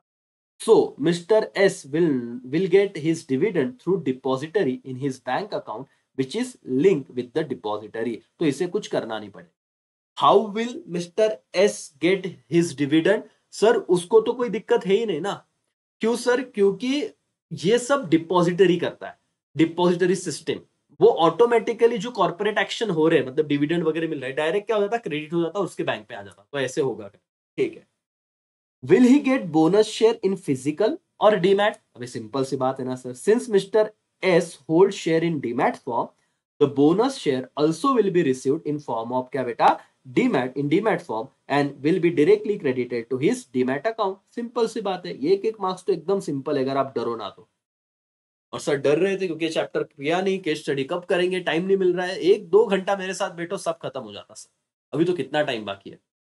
Yes sir, last question, who is entitle, अधिकारी, who is entitle to dividend and bonus, mister S और द डिपॉजिटरी। किसको मिलेगा डिविडेंड, मिस्टर एस को या इस एनएसडीएल डिपॉजिटरी को। Mister S is the beneficial owner and hence he is entitle to dividend. जिसके जिसके शेयर है उसको ही मिलेगा, उसको क्या को मिलेगा, डिपॉजिटरी को। खत्म। कितना कॉमन सेंस था सर, एक बार पढ़ो, लेकिन छोड़ के जाओगे तो लिखते नहीं आएगा। 6 में से 6 मार्क्स चाहिए मेरे को। बताओ कैसे डिविडेंड मिलेगा, डायरेक्टली, क्योंकि लिंक होता है तो डायरेक्ट क्रेडिट होता है जो भी कॉर्पोरेट एक्शन होता है। क्या बोनस शेयर फिजिकल या डीमैट, डीमैट में तो डीमैट में ही मिलेगा। कौन इंटाइटल होगा डिविडेंड, मिस्टर एस की डिपॉजिटरी। इंटाइटल मतलब अधिकारी, मिस्टर एस है क्योंकि वही ओनर था, दैट्स ऑल। मालिक, भाई और बहनों, एक्स्ट्रा क्वेश्चन वो करने की जरूरत नहीं है। हाँ, कब से चिल्ला रहा हूँ, फायदा हो रहा है क्या, कर रहे हो ना दोस्तों, आपके लिए सारी मेहनत है और आप डिजर्व करते हो। आप लोग अच्छे मार्क्स डिजर्व करते हो अगर आपने पढ़ लिया तो। सिर्फ पढ़ नहीं रहे थे, पढ़ाई हो नहीं रही थी, बैठना पड़ेगा एक जगह चिपक के, करना पड़ेगा, उसके सिवा थोड़ी ना बातें होगी सर। चलो हम लोगों ने दोस्तों क्या कंप्लीट कर लिए है। अब मैं अगर आपको बताऊं दोस्तों कि चैप्टर नंबर, अब देखो आपकी खुशी का ठिकाना नहीं रहेगा। चैप्टर नंबर 6 से तो कोई आने नहीं वाला, ठीक है, 7 से कोई आने नहीं वाला, 8 से कोई केस स्टडी बेस्ड क्वेश्चन है नहीं। Chapter number 9, chapter number 10, chapter number 11, chapter number 12, दोस्तों इतने चैप्टर हमारे हो चुके हैं। हाँ सर, हो चुके हैं। अब कितना पेशेंस हमें रखना है, बस आपको इन 5 चैप्टर के ये गिन चुन के 10-12 क्वेश्चन और कर लेने हैं, और इसी के साथ आप लोगों का ये वन शॉट वीडियो खत्म हो जाएगा। इफ यू वांट कि ब्रेक लेना आप लो, मैं रुकने वाला नहीं हूं दोस्तों, मेरी गाड़ी तो चलती रहेगी, क्योंकि आपके लिए मेहनत करनी है और बहुत करनी है। क्योंकि मुझे आप लोगों पे भरोसा है कि आप बहुत अच्छे से करोगे अगर आपको भी प्रॉपर गाइड करेगा तो क्या मैं चैप्टर नंबर 5 पे जाऊं क्या इसी के साथ, यस और नो। मुझे तो लग रहा था सर ये जो लेक्चर है रिमेनिंग वो मैं आपको पार्ट 2 में दूं, लेकिन नहीं सर, पार्ट 2 मिलता नहीं बाद में, फिर है ना, पार्ट 2 देखना होता नहीं, और मैंने छोड़ दिया तो तुम तो छोड़ ही दोगे। तो सर इसी के साथ हम लोग चौथा 5वां चैप्टर करेंगे, और सर 5वें के बाद तीसरा, फिर चौथा, तीसरा, 5वां, चौथा, तीसरा, दूसरा, पहला, डन सर, खत्म। सोचेंगे करेंगे नहीं, करना चालू करो, अपने आप हो जाएगा। सोच सोच के तो हम जनवरी भी खत्म कर देंगे सर, होगा नहीं लेकिन, है ना। दोस्तों वीडियो पसंद आ रहा है, हाँ, मेहनत समझ में आ रही है, तो आपका एक लाइक, आपका एक सब्सक्राइब, आपके दोस्तों के साथ शेयर, जितने भी ग्रुप है डेफिनेटली कर दीजिए। अब बात सबके पढ़ाई की है, इंडिविजुअल क्लास कोई चीज मायने नहीं रखता। आपको बेनिफिट हो रहा है, अपने दोस्तों तक पहुंचाइए, है ना। यस सर, मेरे भाई और बहनों, चैप्टर नंबर 5 डिपॉजिट के पास आएंगे हम। डिपॉजिट क्या होता है जरा बताओ। सर डिपॉजिट में ना हमको पता है, डिपॉजिटर कंपनी के क्रेडिटर होते हैं। मिनिमम हम 6 महीने के लिए डिपॉजिट के पैसे कंपनी ले सकती है। मैक्सिमम 36 मंथ्स के लिए, ये जो बोल रहा हूँ इंपॉर्टेंट सवाल है, मैक्सिमम 36 मंथ्स के लिए हम लोग कंपनी से पैसे ले सकते हैं। हम लोग डिमांड डिपॉजिट नहीं ले सकते, है ना। हम दो चीजें होती है, एक सर्कुलर और एक एडवर्टीजमेंट। बताओ सर्कुलर कब इशू किया जाता है दोस्तों। सर्कुलर दोस्तों तब इशू किया जाता है जब कंपनी डिपॉजिट के पैसे अपने मेंबर्स से लेती है। ये ऑब्जेक्टिव के लिए लिख लो। दो चीजें इशू होती है, एक सर्कुलर और एक एडवर्टीजमेंट। लिख लो बेटा, बोनस सही है केस स्टडी में। सर्कुलर कब इशू होता है? जब मेंबर्स से पैसे लिए जाते हैं, मेंबर्स, रिलेटिव वगैरह। एडवर्टीजमेंट कब करते हैं? जब पब्लिक से डिपॉजिट इशू होता है। सर्कुलर का मोड क्या है? आप स्पीड पोस्ट कर दो, ईमेल कर दो, चलेगा। लेकिन एडवर्टीजमेंट का मोड क्या है? एक जो एकदम फेमस न्यूज़पेपर है उसमें ऐड देना होता है। साथ में ही दोस्तों आपको वर्नाक्युलर लैंग्वेज, मतलब जो वहां की लोकल लैंग्वेज है जहाँ पे आपका रजिस्टर ऑफिस है कंपनी का, उधर भी आपको एडवर्टीजमेंट करना पड़ता है, एंड सो ऑन। ठीक है, अच्छा खासा चैप्टर है, इसके छोटे से सवाल है वो हम कर लेंगे। एक बार स्क्रीनशॉट खींच लो, चलो फटाफट से। ओके, तो ले लिया दोस्तों स्क्रीनशॉट? यस और नो? Yes sir. यहाँ पे ध्यान दीजिए दोस्तों, बहुत ही सिंपल सा सवाल है। मैं पहले आपको बता दूं कि आपको पब्लिक कंपनी के बारे में, मतलब ये टर्म्स एंड कंडीशन में आपने पढ़ा होगा कि आप लोग किससे डिपॉजिट, अगर पब्लिक कंपनी है, इलिजिबल पब्लिक कंपनी, तो मेंबर से भी पैसा ले सकते हो और पब्लिक से भी ले सकते हो, लेकिन एलिजिबल पब्लिक कंपनी होना बहुत जरूरी है। वन ऑफ द कंडीशन हमने देखा था एलिजिबल कब होगा, उनका नेटवर्थ और टर्नओवर, दोनों बातें हमने पढ़ी थी। और नेटवर्थ के अकॉर्डिंग यहाँ पे आपको देखो, पहला सवाल जो दिया हुआ है, लेक्चर जरूर देखना, मेरा रिवीजन। कैन, ये देखो, Apple company limited plan to raise fund through public deposit. ठीक है सर, जैसे पब्लिक डिपॉजिट आया तो समझ जाना चाहिए चैप्टर नंबर 5 का ये सवाल है। ठीक है, कौन से चैप्टर का दोस्तों? चैप्टर नंबर 5 से ये सवाल आया हुआ है। तो ध्यान दीजिए, Apple company limited plan to raise fund through public deposit. It network कितना दिया है? 10 करोड़, और इधर ही आपका आधा बात तो खत्म हो जाता है। Can they accept deposit from public? Answer is yes, the company being eligible public company, क्योंकि नेटवर्क उस क्राइटेरिया को उन्होंने पास कर दिया है। Can accept deposit from public, अभी आगे का आपने नहीं लिखा तो भी चलेगा, कोई दिक्कत नहीं है। सिर्फ उन्होंने पूछा था can they accept deposit from public, तो लिखना answer is yes, they can. दूसरा सवाल, can they can they accept deposit with maturity after 4 year? नहीं सर, 4 ईयर मतलब कितने महीने हो जाएंगे सर? 48 मंथ हो जाएंगे। हमने तो कहा कि मैक्सिमम कितने मंथ के लिए डिपॉजिट एक्सेप्ट होती है? 36 मंथ। 36 मतलब क्या? 3 साल। तो आप लोग उतने ही पीरियड के लिए लोगों से डिपॉजिट ले सकते हो जितना लॉ ने अलाउ किया, और मैक्सिमम कितना है बेटा? 3 ईयर्स, मतलब 36 मंथ। तो यहाँ पे देखो गेम क्या हुआ, उन्होंने ईयर में पूछा तो बच्चे यस लिख के आएंगे, तो आंसर इज नो, 4 ईयर के लिए वो नहीं एक्सेप्ट कर सकते, no. As the maximum period for which the deposit can be accepted is 36 month, मतलब कि 3 साल। They can not accept deposit which mature after 4 year, इसलिए वो एक्सेप्ट नहीं कर सकते। सिंपल था दोस्तों। देखो ये सवाल तो बहुत आसान हो रहा है, समझ में आ रहा है? यस और नो? यस सर करके। दूसरा, Apple company limited should issue deposit receipt. अच्छा ये था, with in what period should company issue deposit receipt? तो पहले समझ लो दोस्तों, 21 डेज है आंसर, लेकिन समझ लो ये है क्या, क्योंकि वो समझना भी तो जरूरी है। जब हम शेयर लेते हैं तो शेयर पे कंपनी क्या इशू करती है? Share certificate. क्या इशू करती है बेटा? Share certificate. वो प्रूफ होता है ना कि आप कंपनी के शेयर होल्डर हो।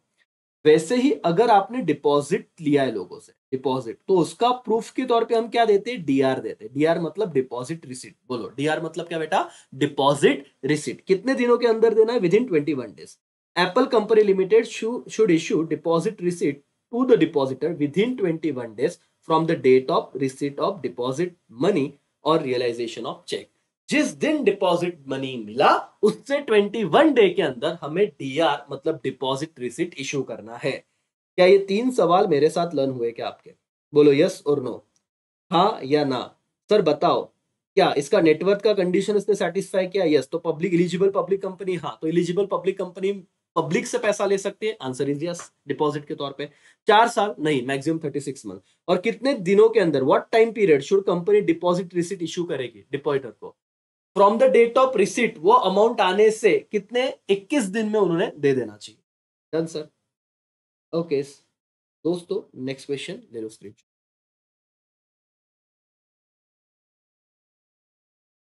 चलो दोस्तों, ले लिया स्क्रीनशॉट? यस और नो? बहुत ही सिंपल सा सवाल है, आप जरा यहाँ पे ध्यान दीजिएगा।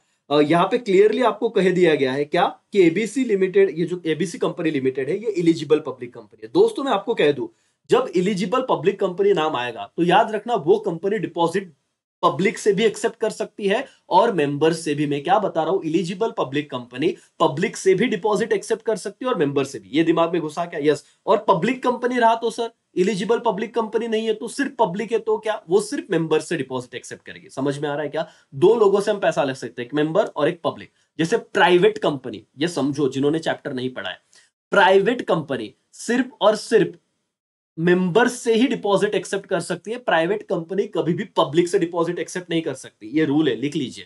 ट्रू और फॉल्स में है, देखो आपके टेक्स्ट बुक में, अगर टेक्स्ट बुक निकाल के बैठे हो तो ट्रू और फॉल्स में है कि private company can accept deposit from क्या, फ्रॉम पब्लिक। तो answer is false. Private company public से डिपॉजिट एक्सेप्ट ही नहीं कर सकती। तो दोस्तों वैसे ही आपका सवाल है, एलिजिबल पब्लिक कंपनी दोनों से कर सकती, ठीक है।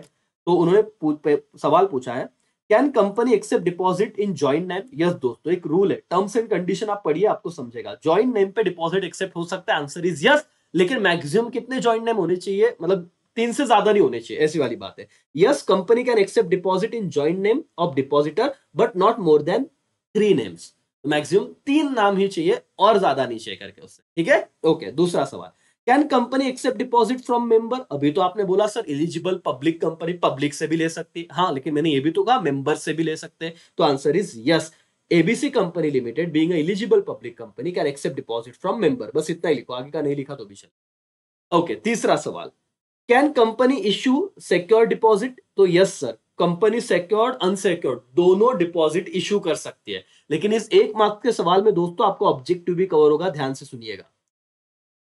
सिक्योर डिपॉजिट अगर इशू किया तो कंपनी को चार्ज क्रिएट करना पड़ता है। क्या क्रिएट करना पड़ता है? Charge. Yes, company can issue secure deposit और एबीसी कंपनी, जो भी कंपनी है सर, पब्लिक कंपनी, अगर सिक्योर डिपॉजिट इशू कर रही तो उसे क्या करना पड़ेगा? चार्ज क्रिएट करना पड़ेगा। कौन से असेट पे? टेंजिबल। टेंजिबल समझते हैं ना, जिसे हम देख सकते हैं, छू सकते हैं, महसूस कर सकते हैं।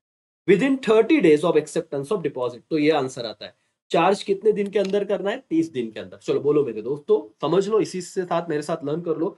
क्या public eligible public company secure deposit दे सकती? यस, दे सकती है। लेकिन सिक्योर डिपॉजिट इशू करने के बाद क्या क्रिएट करना है? चार्ज क्रिएट करना है। कितने दिनों के अंदर? With in 30 days. याद रखो, चार्ज कितने दिनों के अंदर? चार्ज मतलब गिरवी रखना, है ना। सिक्योर तो उसे तो कहेंगे कि लोगों ने पैसा दिया और बदले में हमसे कुछ गिरवी रखवा लिया। तो चार्ज क्रिएट होता है टेंजिबल असेट, मतलब बिल्डिंग हो गया, मशीनरी हो गया, उस पे वो गिरवी रखा जाएगा। कितने दिनों के अंदर? 30 दिनों के अंदर, डेट ऑफ एक्सेप्टेंस, ठीक है। चलो नेक्स्ट क्वेश्चन दोस्तों, ये रहा आपके सामने। Apple company limited is eligible public company, again वही नाम दिया आपको। Plan to raise secure deposit from the public, ठीक है। Please advise board on the following. तो आपको 2 चीजें पता चल गई कि वो एलिजिबल पब्लिक कंपनी है, सिक्योर डिपॉजिट उठाना है, और उनको कुछ तो सजेशन चाहिए। तो बोले एडवाइस करो, ठीक है सर, कर देंगे।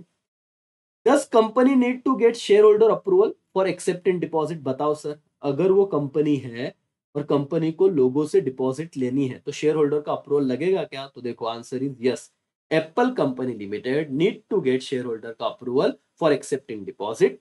Company hold general meeting of the share holder to seek their approval. Simple सी बात है, एकदम आराम से पढ़िएगा कि कोई भी कंपनी को डिपॉजिट अगर एक्सेप्ट करना है, एलिजिबल पब्लिक कंपनी हो, ठीक है, यहाँ पे जो स्पेसिफिकली क्वेश्चन दिया है, तो क्या शेयर होल्डर को अप्रूवल लेना पड़ेगा? हाँ, लेना पड़ेगा, और एनुअल जनरल जो जनरल मीटिंग है वो बुला के लीजिए करके, ठीक है सर, 1 मार्क्स हो गया।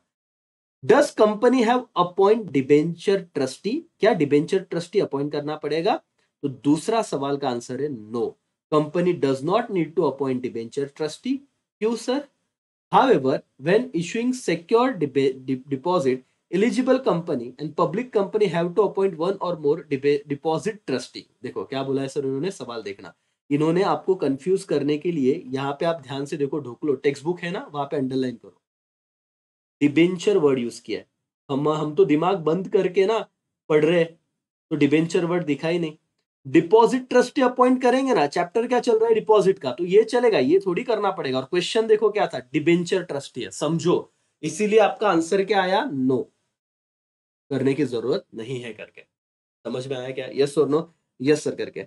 Does company have to appoint debenture trustee? No sir, company does not need to appoint debenture trustee. However, when issuing secure deposit, eligible public company and public company have to appoint one or more, क्या appoint करने पड़ेंगे? Deposit trustee. The trust to protect interest of depositor. ये क्यों होते हैं पता है deposit trustee बेटा? क्योंकि जो डिपॉजिटर है वो स्मॉल अमाउंट रखते हैं, बहुत छोटे लोग होते हैं वो, तो उनका ट्रस्ट नहीं हिलना चाहिए, उनके साथ धोखा नहीं होना चाहिए, इसीलिए हम लोग ये वाला डिपॉजिट ट्रस्टी अपॉइंट करते हैं। Deposit trustee, not debenture trustee, ठीक है।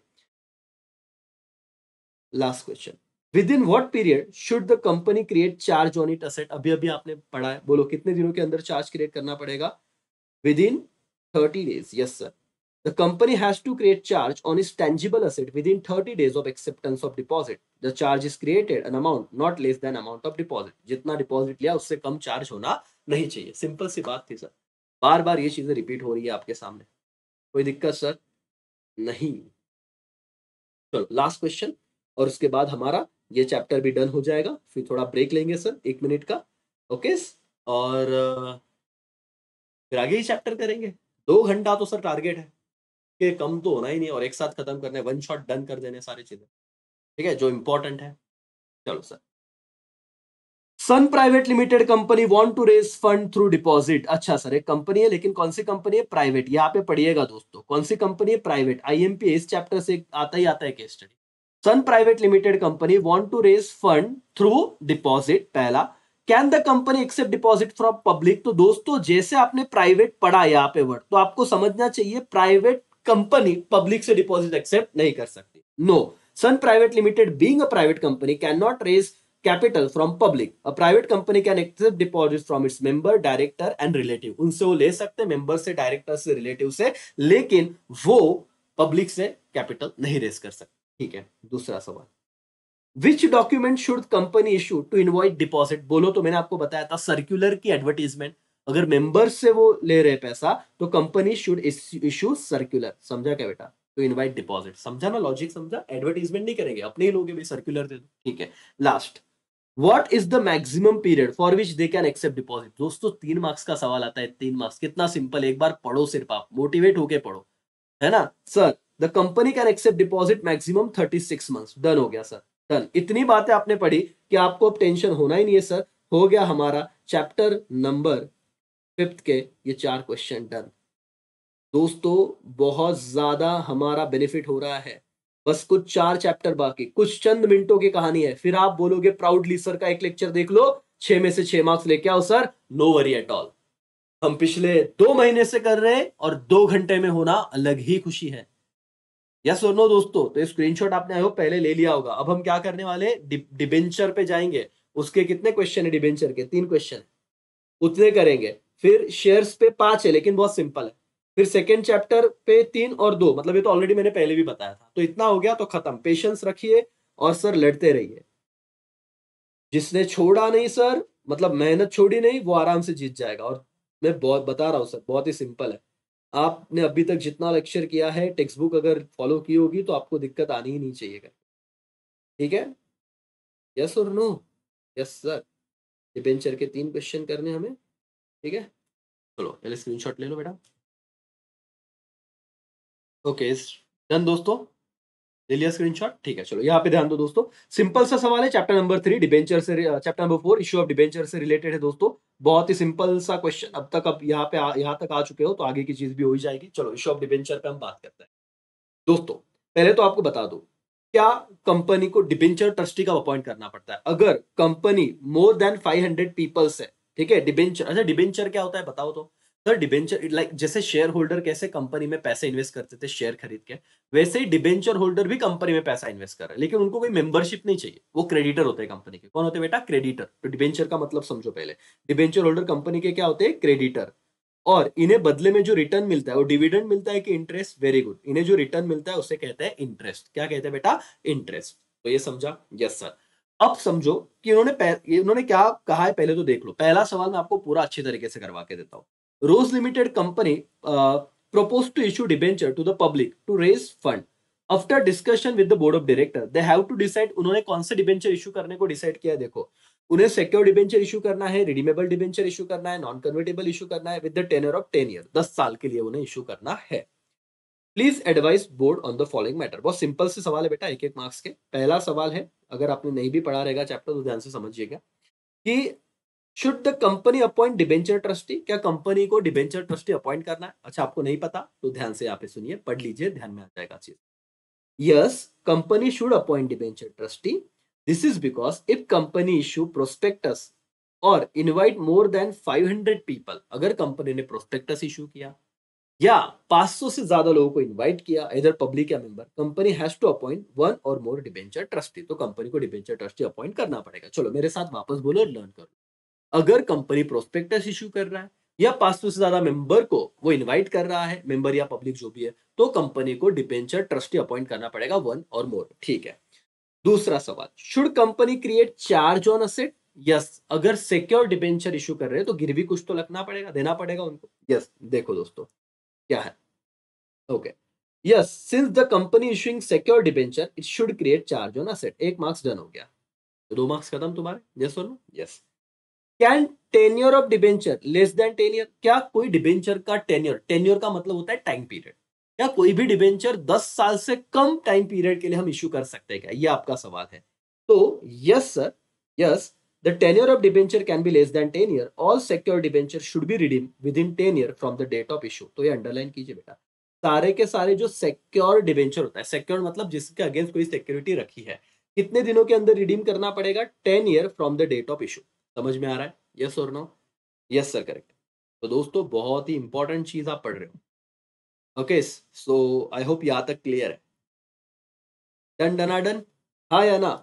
चलो बताओ तो भाई, डिबेंचर ट्रस्टी अपॉइंट कब करना पड़ेगा? जब उन्होंने प्रोस्पेक्टस इशू किया है, 5 से ज्यादा मेंबर या क्या बेटा इनको बुलाया हुआ है, क्या करके? मेंबर या तो आपके जो पब्लिक है। उसके बाद चार्ज क्रिएट कर सकते हैं। यस, चार्ज क्रिएट करना पड़ेगा सिक्योर डिबेंचर, और 10 साल के कम भी हम इशू कर सकते हैं करके, रिडीम कर सकते हैं। रिडीम का मतलब क्या सर? पैसा वापस करना। रिडीम का मतलब पैसा वापस करना, अगर किसी को ना पता हो तो। रिडीम का मतलब पैसा वापस करना। यस।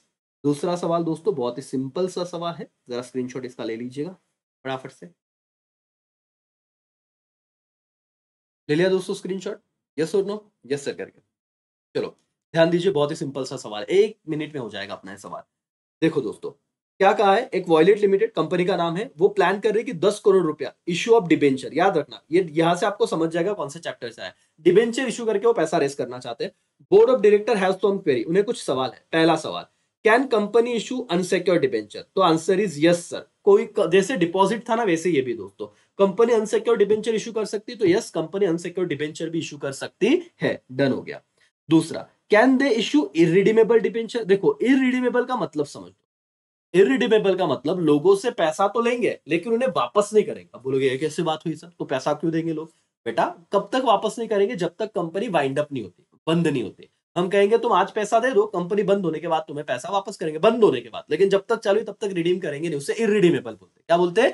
इरिडीमेबल। तो सवाल क्या है, can company issue irredeemable debenture? Answer is no, company can not issue irredeemable debenture, this is because all debenture are redeemable या हाउ टू बी का बेटा repaid.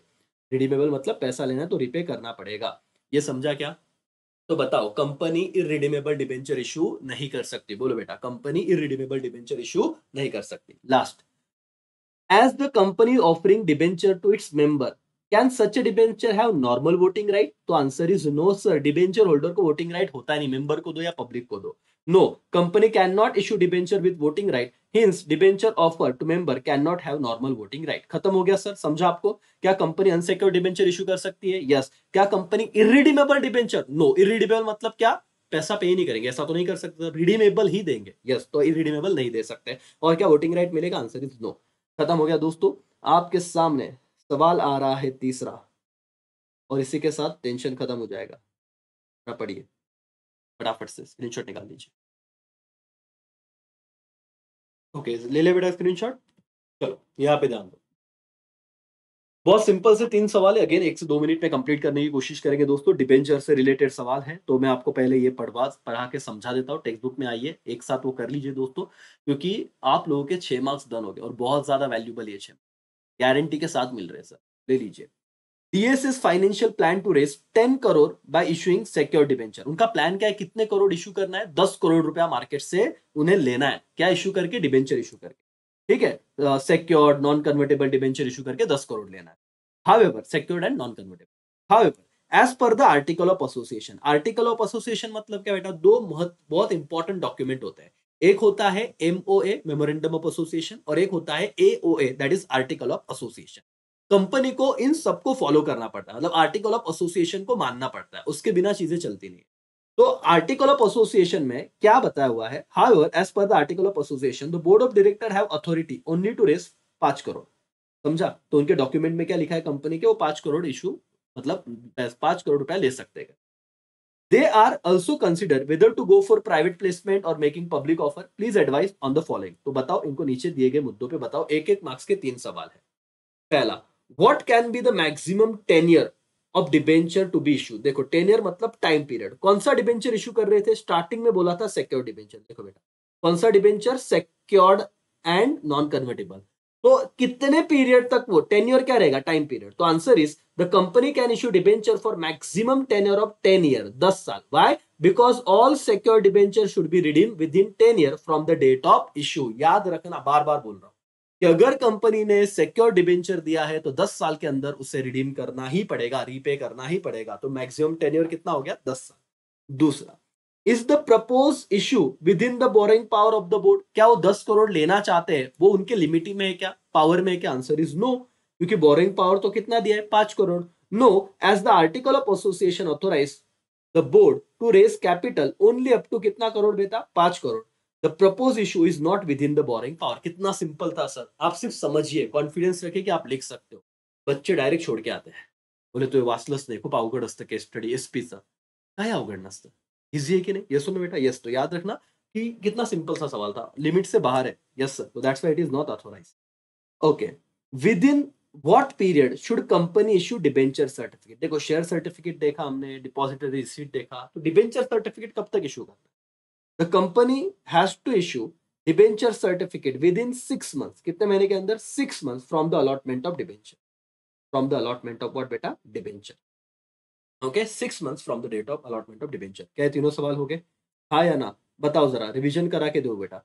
Debenture, secure debenture maximum tenure क्या होगा, बोलो एवरीबॉडी, 10 ईयर्स, उसके अंदर redeem करना पड़ेगा।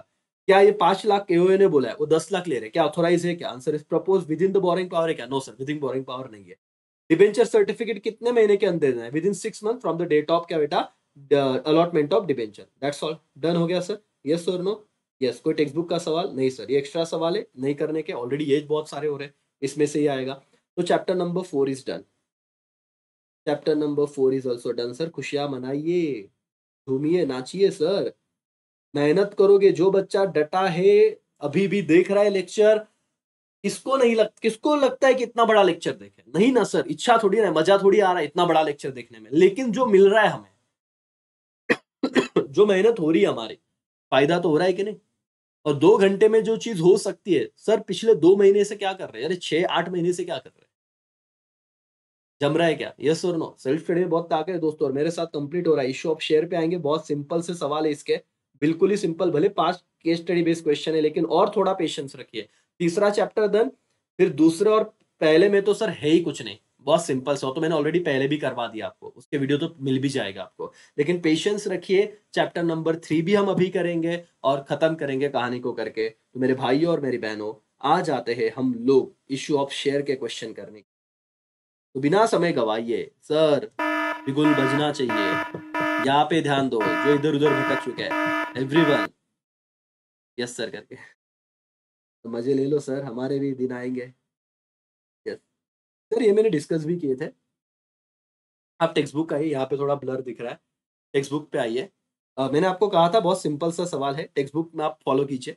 एक कंपनी है ईवीजेड लिमिटेड करके, उसका कैपिटल स्ट्रक्चर है, उसको 1 लाख, नंबर है बेटा, ये रुपीज नहीं है, 1 लाख इक्विटी शेयर इशू करना है, जिसका फेस वैल्यू कितना है, शायद से 10 रुपए है शायद से, ठीक है। Each the company has to offer public 40,000 equity share, and out of this public subscribe 30,000 equity share, ठीक है। उन्होंने देखो, अभी उनका मैक्सिमम लिमिट कितना बेटा, ऑथोराइज कितने शेयर को इशू कर सकते, 1 लाख। उन्होंने पब्लिक को कितना ऑफर किया, 40,000 ऑफर, मतलब इशू शेयर 40,000 है। और कितना सब्सक्राइब हुआ, 30,000 सब्सक्राइब हुआ। इसमें मैंने लेक्चर ऑलरेडी पहले बनाया था, लेकिन वन शॉट में वापस बता दे। सवाल क्या पूछा, ऑथोराइज कैपिटल कितना है। देखो लास्ट में पढ़ना, state following in equity share, state in the following in authorise capital कितना रहेगा। तो ऑथोराइज कैपिटल कितना होगा बोलो तो, रुपीज में अगर देखा जाए तो 1 लाख शेयर थे, इंटू 10 रुपए का एक शेयर, तो 1 लाख इंटू 10 कितना हो जाएगा, 10 लाख रुपए का authorise share capital. Subscribe share capital है, कितने लोगों ने सब्सक्राइब किया, 30,000। तो नंबर मत लिखना, 30,000 इंटू 10, तो कितना सब्सक्राइब हो जाएगा, 3 लाख। लास्ट देखो, इश्यूड कैपिटल कितना इश्यू किया था, 40,000। तो 40,000 इंटू 10 कितना हो गया सर? 4 लाख। खत्म हो गया। 3 में से 3 मार्क्स मिल गए। इतना सिंपल सवाल है सर। लिख लीजिए। बहुत बच्चे क्या करते, 1,30,000 40,000 ये अमाउंट लिख के आते, गलत है बेटा। आपको मल्टीप्लाई करना है रुपीज से, इसीलिए लेक्चर यूजफुल। समझा? सिंपल है, एक बार देख लीजिए, आपके 3 में से 3 मार्क्स डन। लिख लीजिए टेक्स्ट बुक में। ठीक है। ये वाला सवाल टेक्स्ट बुक का है क्या सर? नहीं। ये वाला सवाल टेक्स्ट बुक का है। ठीक है। एक बार क्वेश्चन देखो, चलो फटाफट से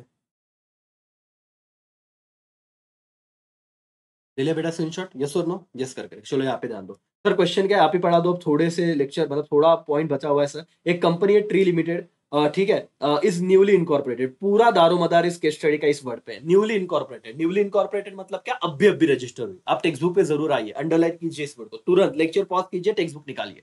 दोस्तों अगर सही ढंग से करना है तो आपको ये करना ही पड़ेगा। टेक्स्ट बुक निकालिए और तुरंत अभी के अभी सर वहां पे इस वर्ड को अंडरलाइन कीजिए, newly incorporated. Public company want to raise capital, selling क्या बेटा? equity share to the public. The board of director considering the option for this advise the following. ठीक है, आपको कुछ सवाल के जवाब देना है। 1 मार्क्स का पहला सवाल। What should company offer? IPO की FPO? ऑलरेडी मैंने बताया, IPO मतलब इनिशियल पब्लिक ऑफर, FPO मतलब फर्दर पब्लिक ऑफर। मेरे भाई और मेरी बहनों, न्यूली इनकॉर्पोरेटेड अभी अभी तो जन्म हुआ है, तो क्या इशू करेगी? IPO, that's all. Free Company Limited is newly incorporated company, that's why it should issue क्या? IPO, initial public offer। खत्म। Can the company offer bonus share or raise its capital? Answer is no, big no. Why sir? क्योंकि bonus share तो किसे दिए जाते हैं? Bonus share are fully paid share issued free of cost to existing equity share holder. और company तो नई नई बनी है, और नई नई कंपनी बनी तो उसके एग्जिस्टिंग इक्विटी शेयर होल्डर हो गए क्या बेटा? नहीं, अब तो बनेंगे अभी जो आईपीओ देने के बाद जो आएंगे तो। ठीक है। ये जो कंपनी है, the company can not raise capital offering bonus share because वो कंपनी तो नई कंपनी, उसके ऑलरेडी कोई इक्विटी शेयर होल्डर नहीं है। तो लिखोगे क्या? ये कंपनी बोनस शेयर नहीं दे सकती क्योंकि न्यूली इनकॉर्पोरेटेड है, और बोनस शेयर तो एग्जिस्टिंग शेयर होल्डर को दिया जाता है। तीसरा सवाल, can company enter into under writing agreement? Answer is yes. What is under writing agreement बेटा? देखो, company can enter into under writing agreement with under writer bye paying them commission. तो company क्या करती है? एक ऑर्गेनाइजेशन को appoint करती है, उन्हें कमीशन देती है, और उनका काम क्या होता है?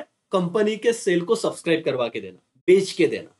और वो, क्योंकि सेबी के बहुत सारे रूल्स रहते हैं, तो इतना याद रखो। Can company enter into under writing agreement? तो बोलना yes, company can enter into under writing agreement, और अंडर राइटर को कमीशन देंगे, दैट्स ऑल। खत्म हो गया sir. Done, done are done. कोई दिक्कत नहीं सर। चलो ये वाला एक क्वेश्चन है जो आपको वापस से एक बार पढ़ना है, स्क्रीनशॉट निकालना है फटाफट से। दोस्तों ले लिया स्क्रीनशॉट, पढ़ लिया दोस्तों क्वेश्चन को? चलो यहाँ पे ध्यान दो, क्या सवाल है सर। सिल्वर लिमिटेड, ये जो कंपनी है वो recently come out with the public offer through FPO. FPO मतलब क्या बेटा? फर्दर पब्लिक ऑफर, मतलब वो ऑलरेडी रजिस्टर्ड कंपनी है, उसने एफपीओ इशू किया। ठीक है। There issue was over subscribe. ये शब्द जिन्हें नहीं समझता है, तो ओवर सब्सक्राइब मतलब इन्होंने 100 शेयर अगर इशू किए तो सामने वालों ने 200 शेयर के लिए अप्लाई कर दिया, तो इसको ओवर सब्सक्रिप्शन बोलते हैं। ठीक है। The board of director now want to start the allotment process. और बोर्ड को भी अलॉट करना है अब, लेकिन प्रॉब्लम ये हो गया कि उनको 100 शेयर देने थे, एप्लीकेशन आ गया 200 शेयर के लिए, ओवर सब्सक्राइब हो गया। तो एडवाइस करना है, बोले क्या एडवाइस करना है? पहला, should company set allotment committee? तो आंसर इज यस, क्योंकि दिक्कत हो गई सर, ओवर सब्सक्राइब हो गया share. Yes, the company should set up allotment committee. The allotment committee decide करेंगी, will decide the basis of allotment and submit the report to the board. Simple सी बात थी सर। ओवर सब्सक्राइब हुआ है share, allotment committee appoint करना पड़ेगा, क्योंकि allotment कैसे करना है वो तो वही डिसाइड करेंगे, और रिपोर्ट बोर्ड को सबमिट करेंगे। डन, 1 मार्क्स हो गया sir. Done, done, done, 1 marks done. How should the company is informed applicant to whom the company allotting share? तो दोस्तों उन लोगों ने अप्लाई किया, 100 को ही देना है, तो मुझे बताओ, मतलब एक अजम्पशन के हिसाब से बोल रहा हूँ, जैसे तो एक बंदा भी सारे शेयर ना कि अप्लाई कर सकता है, लेकिन आपको समझे इसलिए। तो जिनके शेयर अलॉट हो चुके हैं उनको कैसे समझेगा? सिंपल सी बात है, उनको हम लोग भेज देंगे सर अलॉटमेंट का जो भी लेटर है। The company should inform the applicant to whom it's allotting share by issuing letter of allotment. Underline करना बेटा, कैसे इन्फॉर्म करेगी? तो लेटर ऑफ अलॉटमेंट भेज, लेटर ऑफ अलॉटमेंट। ठीक है सर, दोनों सवाल के आंसर हो गए। हाँ बेटा, समझा क्या सिंपल था कि अलॉटमेंट हुआ है कैसे बताएंगे? लेटर ऑफ अलॉटमेंट इशू करके। फिर with in what period should company issue share certificate? अब देखो शेयर थे तो शेयर सर्टिफिकेट, देखो डिबेंचर सर्टिफिकेट हमने 6 महीना देखा, शेयर सर्टिफिकेट का क्या सीन है? लिखते जाओ साइड में, नोट करते जाओ, तो आपका ऑब्जेक्टिव डन हो जाए। The company should issue share certificate within 2 months from the date of allotment of share, underline करना, within 2 months from the date of allotment of share. Done हो गया दोस्तों, यस और no. Last question चौथा, फिर पांचवा done कर लेंगे, ये क्वेश्चन एक्स्ट्रा एक्स्ट्रा मिल रहा है तो ज्यादा ही हो रहा है। ठीक है, पढ़ो चलो फटाफट से। चलो ये क्वेश्चन समझा ना राजा, वापस अलॉटमेंट कमेटी कमेटी बनानी पड़ेगी, अलॉटमेंट लेटर देके हम इन्फॉर्म करेंगे और कितने महीने, 2 महीने के अंदर शेयर सर्टिफिकेट देना है करके, with in how many months, 2 months करके। ठीक है, ये वाला एक सवाल है, वापस से एक बार पढ़ लीजिए, स्क्रीनशॉट निकाल लीजिए, इंपॉर्टेंट है। ओके दोस्तों, ले लिया स्क्रीनशॉट, पढ़ लिया आपने क्वेश्चन, सर इतने जल्दी कौन पढ़ता है, स्क्रीनशॉट तो भी लेके रखो। सर सवाल क्या है जरा ध्यान से समझिएगा। एक कंपनी है रेड ट्यूब लिमिटेड करके, उसने क्या किया है, उसके जो शेयर होल्डर है उनसे डिमांड किया है कि वो बैलेंस अमाउंट पेड कर दे, जो अनपेड है करके, कितना, 20 रुपया, 100 रुपए का शेयर था, 80 रुपया उसने दिया रहेगा, तो 20 रुपया अभी भी क्या था बेटा, अनपेड था। तो अनपेड था तो कंपनी बोल रही है भाई दे दो, हमारा पैसा दे दो करके, चलो। तो अब सवाल ये है कि बताओ कि क्या सिचुएशन रहेगी, क्या हम करेंगे करके। ठीक है, विद इन स्पेसिफाइड टाइम, तो उन्होंने, company has to send letter asking share holder to pay the money to its banker within the specified time. ठीक है, पहला सवाल 1 मार्क्स के लिए आपके सामने आ रहा है। Are the share holder liable to pay 20 for the share held by them, क्या वो 20 रुपए बचे वो देना पड़ेगा, लाइबिलिटी है शेयर होल्डर का। Yes sir, the unpaid amount on partly paid up share is liability of the share holder and the share holder are liable to pay 20 rupees to the for the share held by them. कितना simple था यार, क्यों learn कर। क्या share holder की liability है जो 20 रुपया नहीं दिया, हाँ सर है, पढ़ लिया, खत्म, लिख देना 1 मार्क्स का। हो रहा है कि नहीं, यस सारे क्वेश्चन हो रहे हैं सर। दूसरा, name the letter send by company to share holder asking them to pay 20। अब ये नहीं आएगा तुमको अगर पढ़ा नहीं रहेगा तो, कौन सा लेटर भेजे, कौन सा लेटर कंपनी भेजती है वो 20 रुपया मांगने के लिए, तो आंसर इज कॉल लेटर। कौन सा बेटा, कॉल लेटर और नोटिस। ठीक है, खत्म हो गया, कौन सा लेटर भेजेगी, कॉल लेटर। तीसरा सवाल, व्हाट हैपन अगर शेयर होल्डर ने पैसा नहीं दिया, what happen if share holder fail to pay the money within specified time. अगर स्पेसिफाइड टाइम में पैसा नहीं दिया तो क्या किया जाएगा, सर सिंपल, फोर फीचर। अगर पैसा नहीं दिया तो जब्त कर लेंगे share. The share holder fail to pay money within specified time, then company can forfeit the share, क्या कर लेंगे बेटा, शेयर को फोरफिट कर लिया जाएगा, फोरफिट मतलब जब्त कर लिया जाएगा। तीनों को तीनों बातें समझे आपको, यस और no. Yes sir, share holder की लाइबिलिटी अनपेड अमाउंट देना, कौन सा लेटर भेजेंगे, कॉल लेटर भेजेंगे, और नहीं किया तो क्या हो जाएगा, जब्त हो जाएगा। सिंपल सी बात है दोस्तों, लास्ट क्वेश्चन, और इसी के साथ ये चैप्टर भी डन हो जाएगा, फटाफट से देख लो। ओके चलो दोस्तों, यहाँ पे ध्यान दीजिए, पे अटेंशन, पढ़ लिया आपने क्वेश्चन। दोस्तों, क्या सवाल है जरा ध्यान से पढ़िएगा, बहुत ही सिंपल सा सवाल है, दो में से मतलब ये अगर आप पढ़ के जाओ ना यार तो आपके मार्क्स तो फिक्स है। एक्स 100 शेयर ओन कर रहा था और वाई 500 शेयर ओन कर रहा था रेड ट्यूब कंपनी के, ओन मतलब उनके पास इतने इतने शेयर थे, एक्स के पास 100 और वाई के पास 500। द कंपनी हैज अस और share holder to paid balance unpaid amount 20 रुपया, और सबके 20-20 रुपए बाकी थे, तो उनको बोला कि दे दो। तो एक्स ने तो फुल अमाउंट पे कर दिया जो कंपनी ने दिया, लेकिन भाई ने पूरा अमाउंट पे नहीं किया क्योंकि उसकी फाइनेंशियल कंडीशन अच्छा नहीं था, जैसे आप देख रहे हो, एकदम सिंपल है सर। तो सवाल क्या पूछा गया, can company forfeit the share of Y, yes, क्योंकि वाई का फाइनेंशियल कंडीशन अच्छा नहीं था, उसने पैसा नहीं दिया, अनेबल टू पे, तो यस, कंपनी वाई के शेयर फोरफिट कर सकते हैं, 1 मार्क्स मिल गया। Can company forfeit the share of X, answer is no, company X के शेयर फोरफिट नहीं कर सकती, क्यों, क्योंकि उसने फुल्ली पेड कर दिया, देखो एक्स पे फुल अमाउंट ऑफ मनी जो कंपनी ने डिमांड किया था।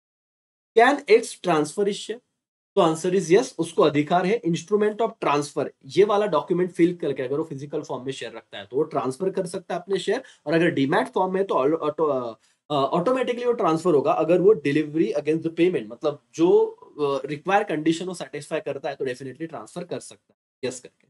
ठीक है, हो गया दोस्तों, और इसी के साथ आप लोगों के ये जो एक्स्ट्रा क्वेश्चन है ये वापस से कुछ ऐसे करने की जरूरत तो है नहीं मेरे हिसाब से। ठीक है, तो यस, मतलब ये तो डन हो ही गए थे। ठीक है सर, चलो अब मुझे बताओ, इसमें आप लोगों को चैप्टर नंबर 3 भी डन हो गया, तो यहाँ पे आओ सर, खुशी मनाते, रिवॉर्ड दो खुद को, है ना, आज सर एक आइसक्रीम खा के आना, नहीं तो आपको जो पसंद है थोड़ा पार्टी कर लेना सर, क्योंकि आप केस स्टडी बेस्ड क्वेश्चन को ऑफिशियली डन कर रहे हो। डन हो गया सर, तीसरा चैप्टर भी डन हो गया, राइट ना, यस। अभी क्या बचा है सर, दूसरा, 3 क्वेश्चन रहेंगे बस, थोड़ा पेशेंस रखो मालिक, थोड़ा पेशेंस रखो, चीजें बहुत सही ढंग से हो जाएगी। कुछ अपने टॉपर है, ठीक है करके इतने बच्चों को 95 प्लस मार्क्स मिले हैं, 37 स्टूडेंट, 58 स्टूडेंट। भागो मत, ढोक लो, 2 क्वेश्चन बाकी है अभी, 2 चैप्टर बाकी है। इधर हो सर, ये रहा मैं। चलो सर, जाएंगे हम लोग चैप्टर नंबर 2 पे, that is corporate finance. Simple से केस स्टडी बेस्ड क्वेश्चन है सर, बिल्कुल डरो मत दोस्तों। इधर तक आ गए हो, और थोड़ा पेशेंस मालिक, और थोड़ा पेशेंस। चलो, सोर्स ऑफ कैपिटल फाइनेंस, थोड़ा ये वाला क्वेश्चन। चलो दोस्तों, ले लिया स्क्रीनशॉट। बहुत ही सिंपल सा क्वेश्चन है दोस्तों, आप लोग बस ध्यान दीजिए, अगले कुछ मिनटों में खत्म हो जाएगा अपना ये चैप्टर। ये बैलेंस शीट है Donald company for their 18-19। Equity share 25 lakh है, रिटेन अर्निंग 50 लाख है। क्या सवाल है, क्या कंपनी फाइनेंशियली साउंड है? Answer is yes. इतना पैसा है तो फाइनेंशियली साउंड रहेगी सर। ठीक है करके। दूसरा, can retain earning converted into capital? Yes. कैसे कन्वर्ट होगी सर? हम लोग इस रिटेन अर्निंग को किसके द्वारा इशू करके कन्वर्ट करेंगे? Capital by issuing bonus share. तो आप ये वाला वर्ड लिखना सर, यस, कि हम लोग रिटेन अर्निंग को परमानेंट शेयर कैपिटल में ट्रांसफर करेंगे, कन्वर्ट करेंगे बाय इशूइंग बोनस शेयर। इतना लिखना था आपको। तीसरा, what type of source is retain earning? अब ये चैप्टर नंबर 2 है ही क्या सर? इसमें यही बताया कि इंटरनल एक्सटर्नल सोर्स। तो बताइए रिटेन अर्निंग कौन सा सोर्स है बेटा? इंटरनल सोर्स ऑफ कैपिटल है। ठीक है, बस इतने 3 सवाल के जवाब देने थे, आपको मिल गए 3 मार्क्स। ठीक है, चलो पहला फाइनेंशियली साउंड है, यस। कन्वर्ट कर सकते हैं, हाँ। कैसे? आप बोनस शेयर इशू करके। और कौन सा ये रिटेन अर्निंग कौन सा सोर्स है? तो इंटरनल सोर्स ऑफ फाइनेंस है। डन हो गया सर। चलो दूसरा सवाल फटाफट से स्क्रीनशॉट कीजिए। चलो दोस्तों, ले लिया स्क्रीनशॉट फटाफट से। बहुत ही सिंपल सा सवाल है, विद इन 2 मिनट्स हम लोग इसे भी डन कर देंगे। पूरा मोटिवेशन रखिए सर। सतीश एक इन्वेस्टर है, मतलब वो चाहता है कि वो ना अपना पैसा शेयर मार्केट में इन्वेस्ट करे, और उसे बहुत ज्यादा, मतलब कंपनी के प्रोडक्ट में एंड अर्न हैंडसमली, उसे बहुत ज्यादा अच्छा खासा प्रॉफिट, हैंडसमली बहुत तगड़ा प्रॉफिट कमाना है सर। सवाल है, according to which type of share Satish will choose to invest? बेटा इसका आंसर बहुत मैटर करेगा आपका। अगर उसे बहुत अच्छा खासा कमाई करना है सर, तो वो इक्विटी शेयर में इन्वेस्ट करे करके, और अगर आपने इक्विटी दिया तो उस पर डिपेंड करता है आपके आगे के आंसर। ध्यान दो, Mr. Satish will choose to invest in equity share because profitability and prosperity of the company enhance the reputation of company in the share market, और वो उसके जो शेयर का वैल्यू है वो अप्रिशिएट होगा। ठीक है, मार्केट वैल्यू शेयर का। So investing in equity share will enable him to earn handsomely. इतना मत लिखो सर, आप बोलना कि he will invest in equity share because it will enable him to earn handsomely. इतना हो गया तो भी चलेगा। तो कौन सा शेयर? Equity share. दूसरा, what does he receive as the return on investment? ये सवाल बच्चों को समझता ही नहीं। सर अगर उसने इक्विटी शेयर में इन्वेस्ट किया तो उसे रिटर्न में क्या मिलेगा? तो आंसर इज डिविडेंड। क्या मिलेगा बेटा? डिविडेंड। रिटर्न में क्या मिलेगा? डिविडेंड। लेकिन इक्विटी पे फ्लक्चुएटिंग डिविडेंड है। फ्लक्चुएटिंग का मतलब कम ज्यादा, प्रॉफिट हुआ तो मिलेगा, नहीं हुआ तो नहीं मिलेगा। लेकिन दोस्तों, प्रेफरेंस शेयर पे डिविडेंड कैसा मिलता है? फिक्स मिलता है करके, अगर प्रॉफिट हुआ तो। ठीक है, यस, ध्यान दो। State any one right, equity share holder का राइट बताओ। तो इक्विटी शेयर क्या कर सकते हैं sir? Right to inspect book, right to transfer share, right to share in profit, right to vote. तो ये सिंपल से आपको एक ही बोला, आपने 3-4 लिख दिया। Right to vote, right to inspection, right to transfer share, ये सारे अधिकार है। खत्म हो गया सर। तो इसका आंसर इक्विटी लिखना। इक्विटी को डिविडेंड मिलता है रिटर्न में, वो फ्लक्चुएटिंग होता है, सो ऑन। दोस्तों आपके सामने तीसरा और आखिरी सवाल ये रहा, पढ़िएगा। ये रहा स्क्रीन। ओके दोस्तों, चलो पढ़ लिया आपने, स्क्रीनशॉट ले लिया। दोस्तों फटाफट से खत्म करेंगे, 2 घंटे के अंदर अपना हो ही जाएगा लेक्चर, क्योंकि ये सिंपल सा सवाल है दोस्तों। ऑलरेडी मैंने पढ़ा भी दिया था। रोहित इंडिविजुअल इन्वेस्टर है, वो अपना फंड सिक्योरिटीज में इन्वेस्ट करना चाहता है। डिपेंड्स ऑन इन्वेस्टमेंट इनकम, वो पूरा का पूरा डिपेंड है, अपना पूरा घर चलता है इन्वेस्टमेंट इनकम पे उसका। And does not want to take any risk. तो बताइए, he is interested in definite, definite मतलब फिक्स रेट ऑफ इनकम उसको चाहिए, सेफ्टी चाहिए, इस प्रिंसिपल पे उसे काम करना है। तो देखो ये कुछ वर्ड आए ना, उसको सर्टेनिटी चाहिए, रिस्क नहीं लेना है, तो कहां पे इन्वेस्ट करेगा? तो आपके जवाब एकदम सिंपल रहेंगे।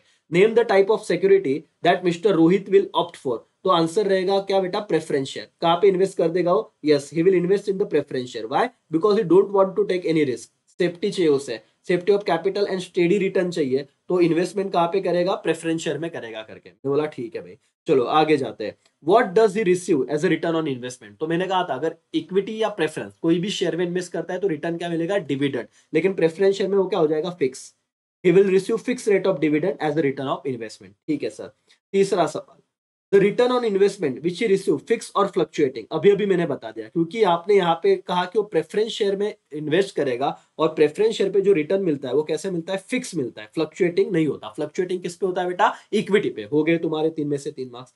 डन, ये रहा तुम्हारा आंसर, फिक्स एंड स्टेडी।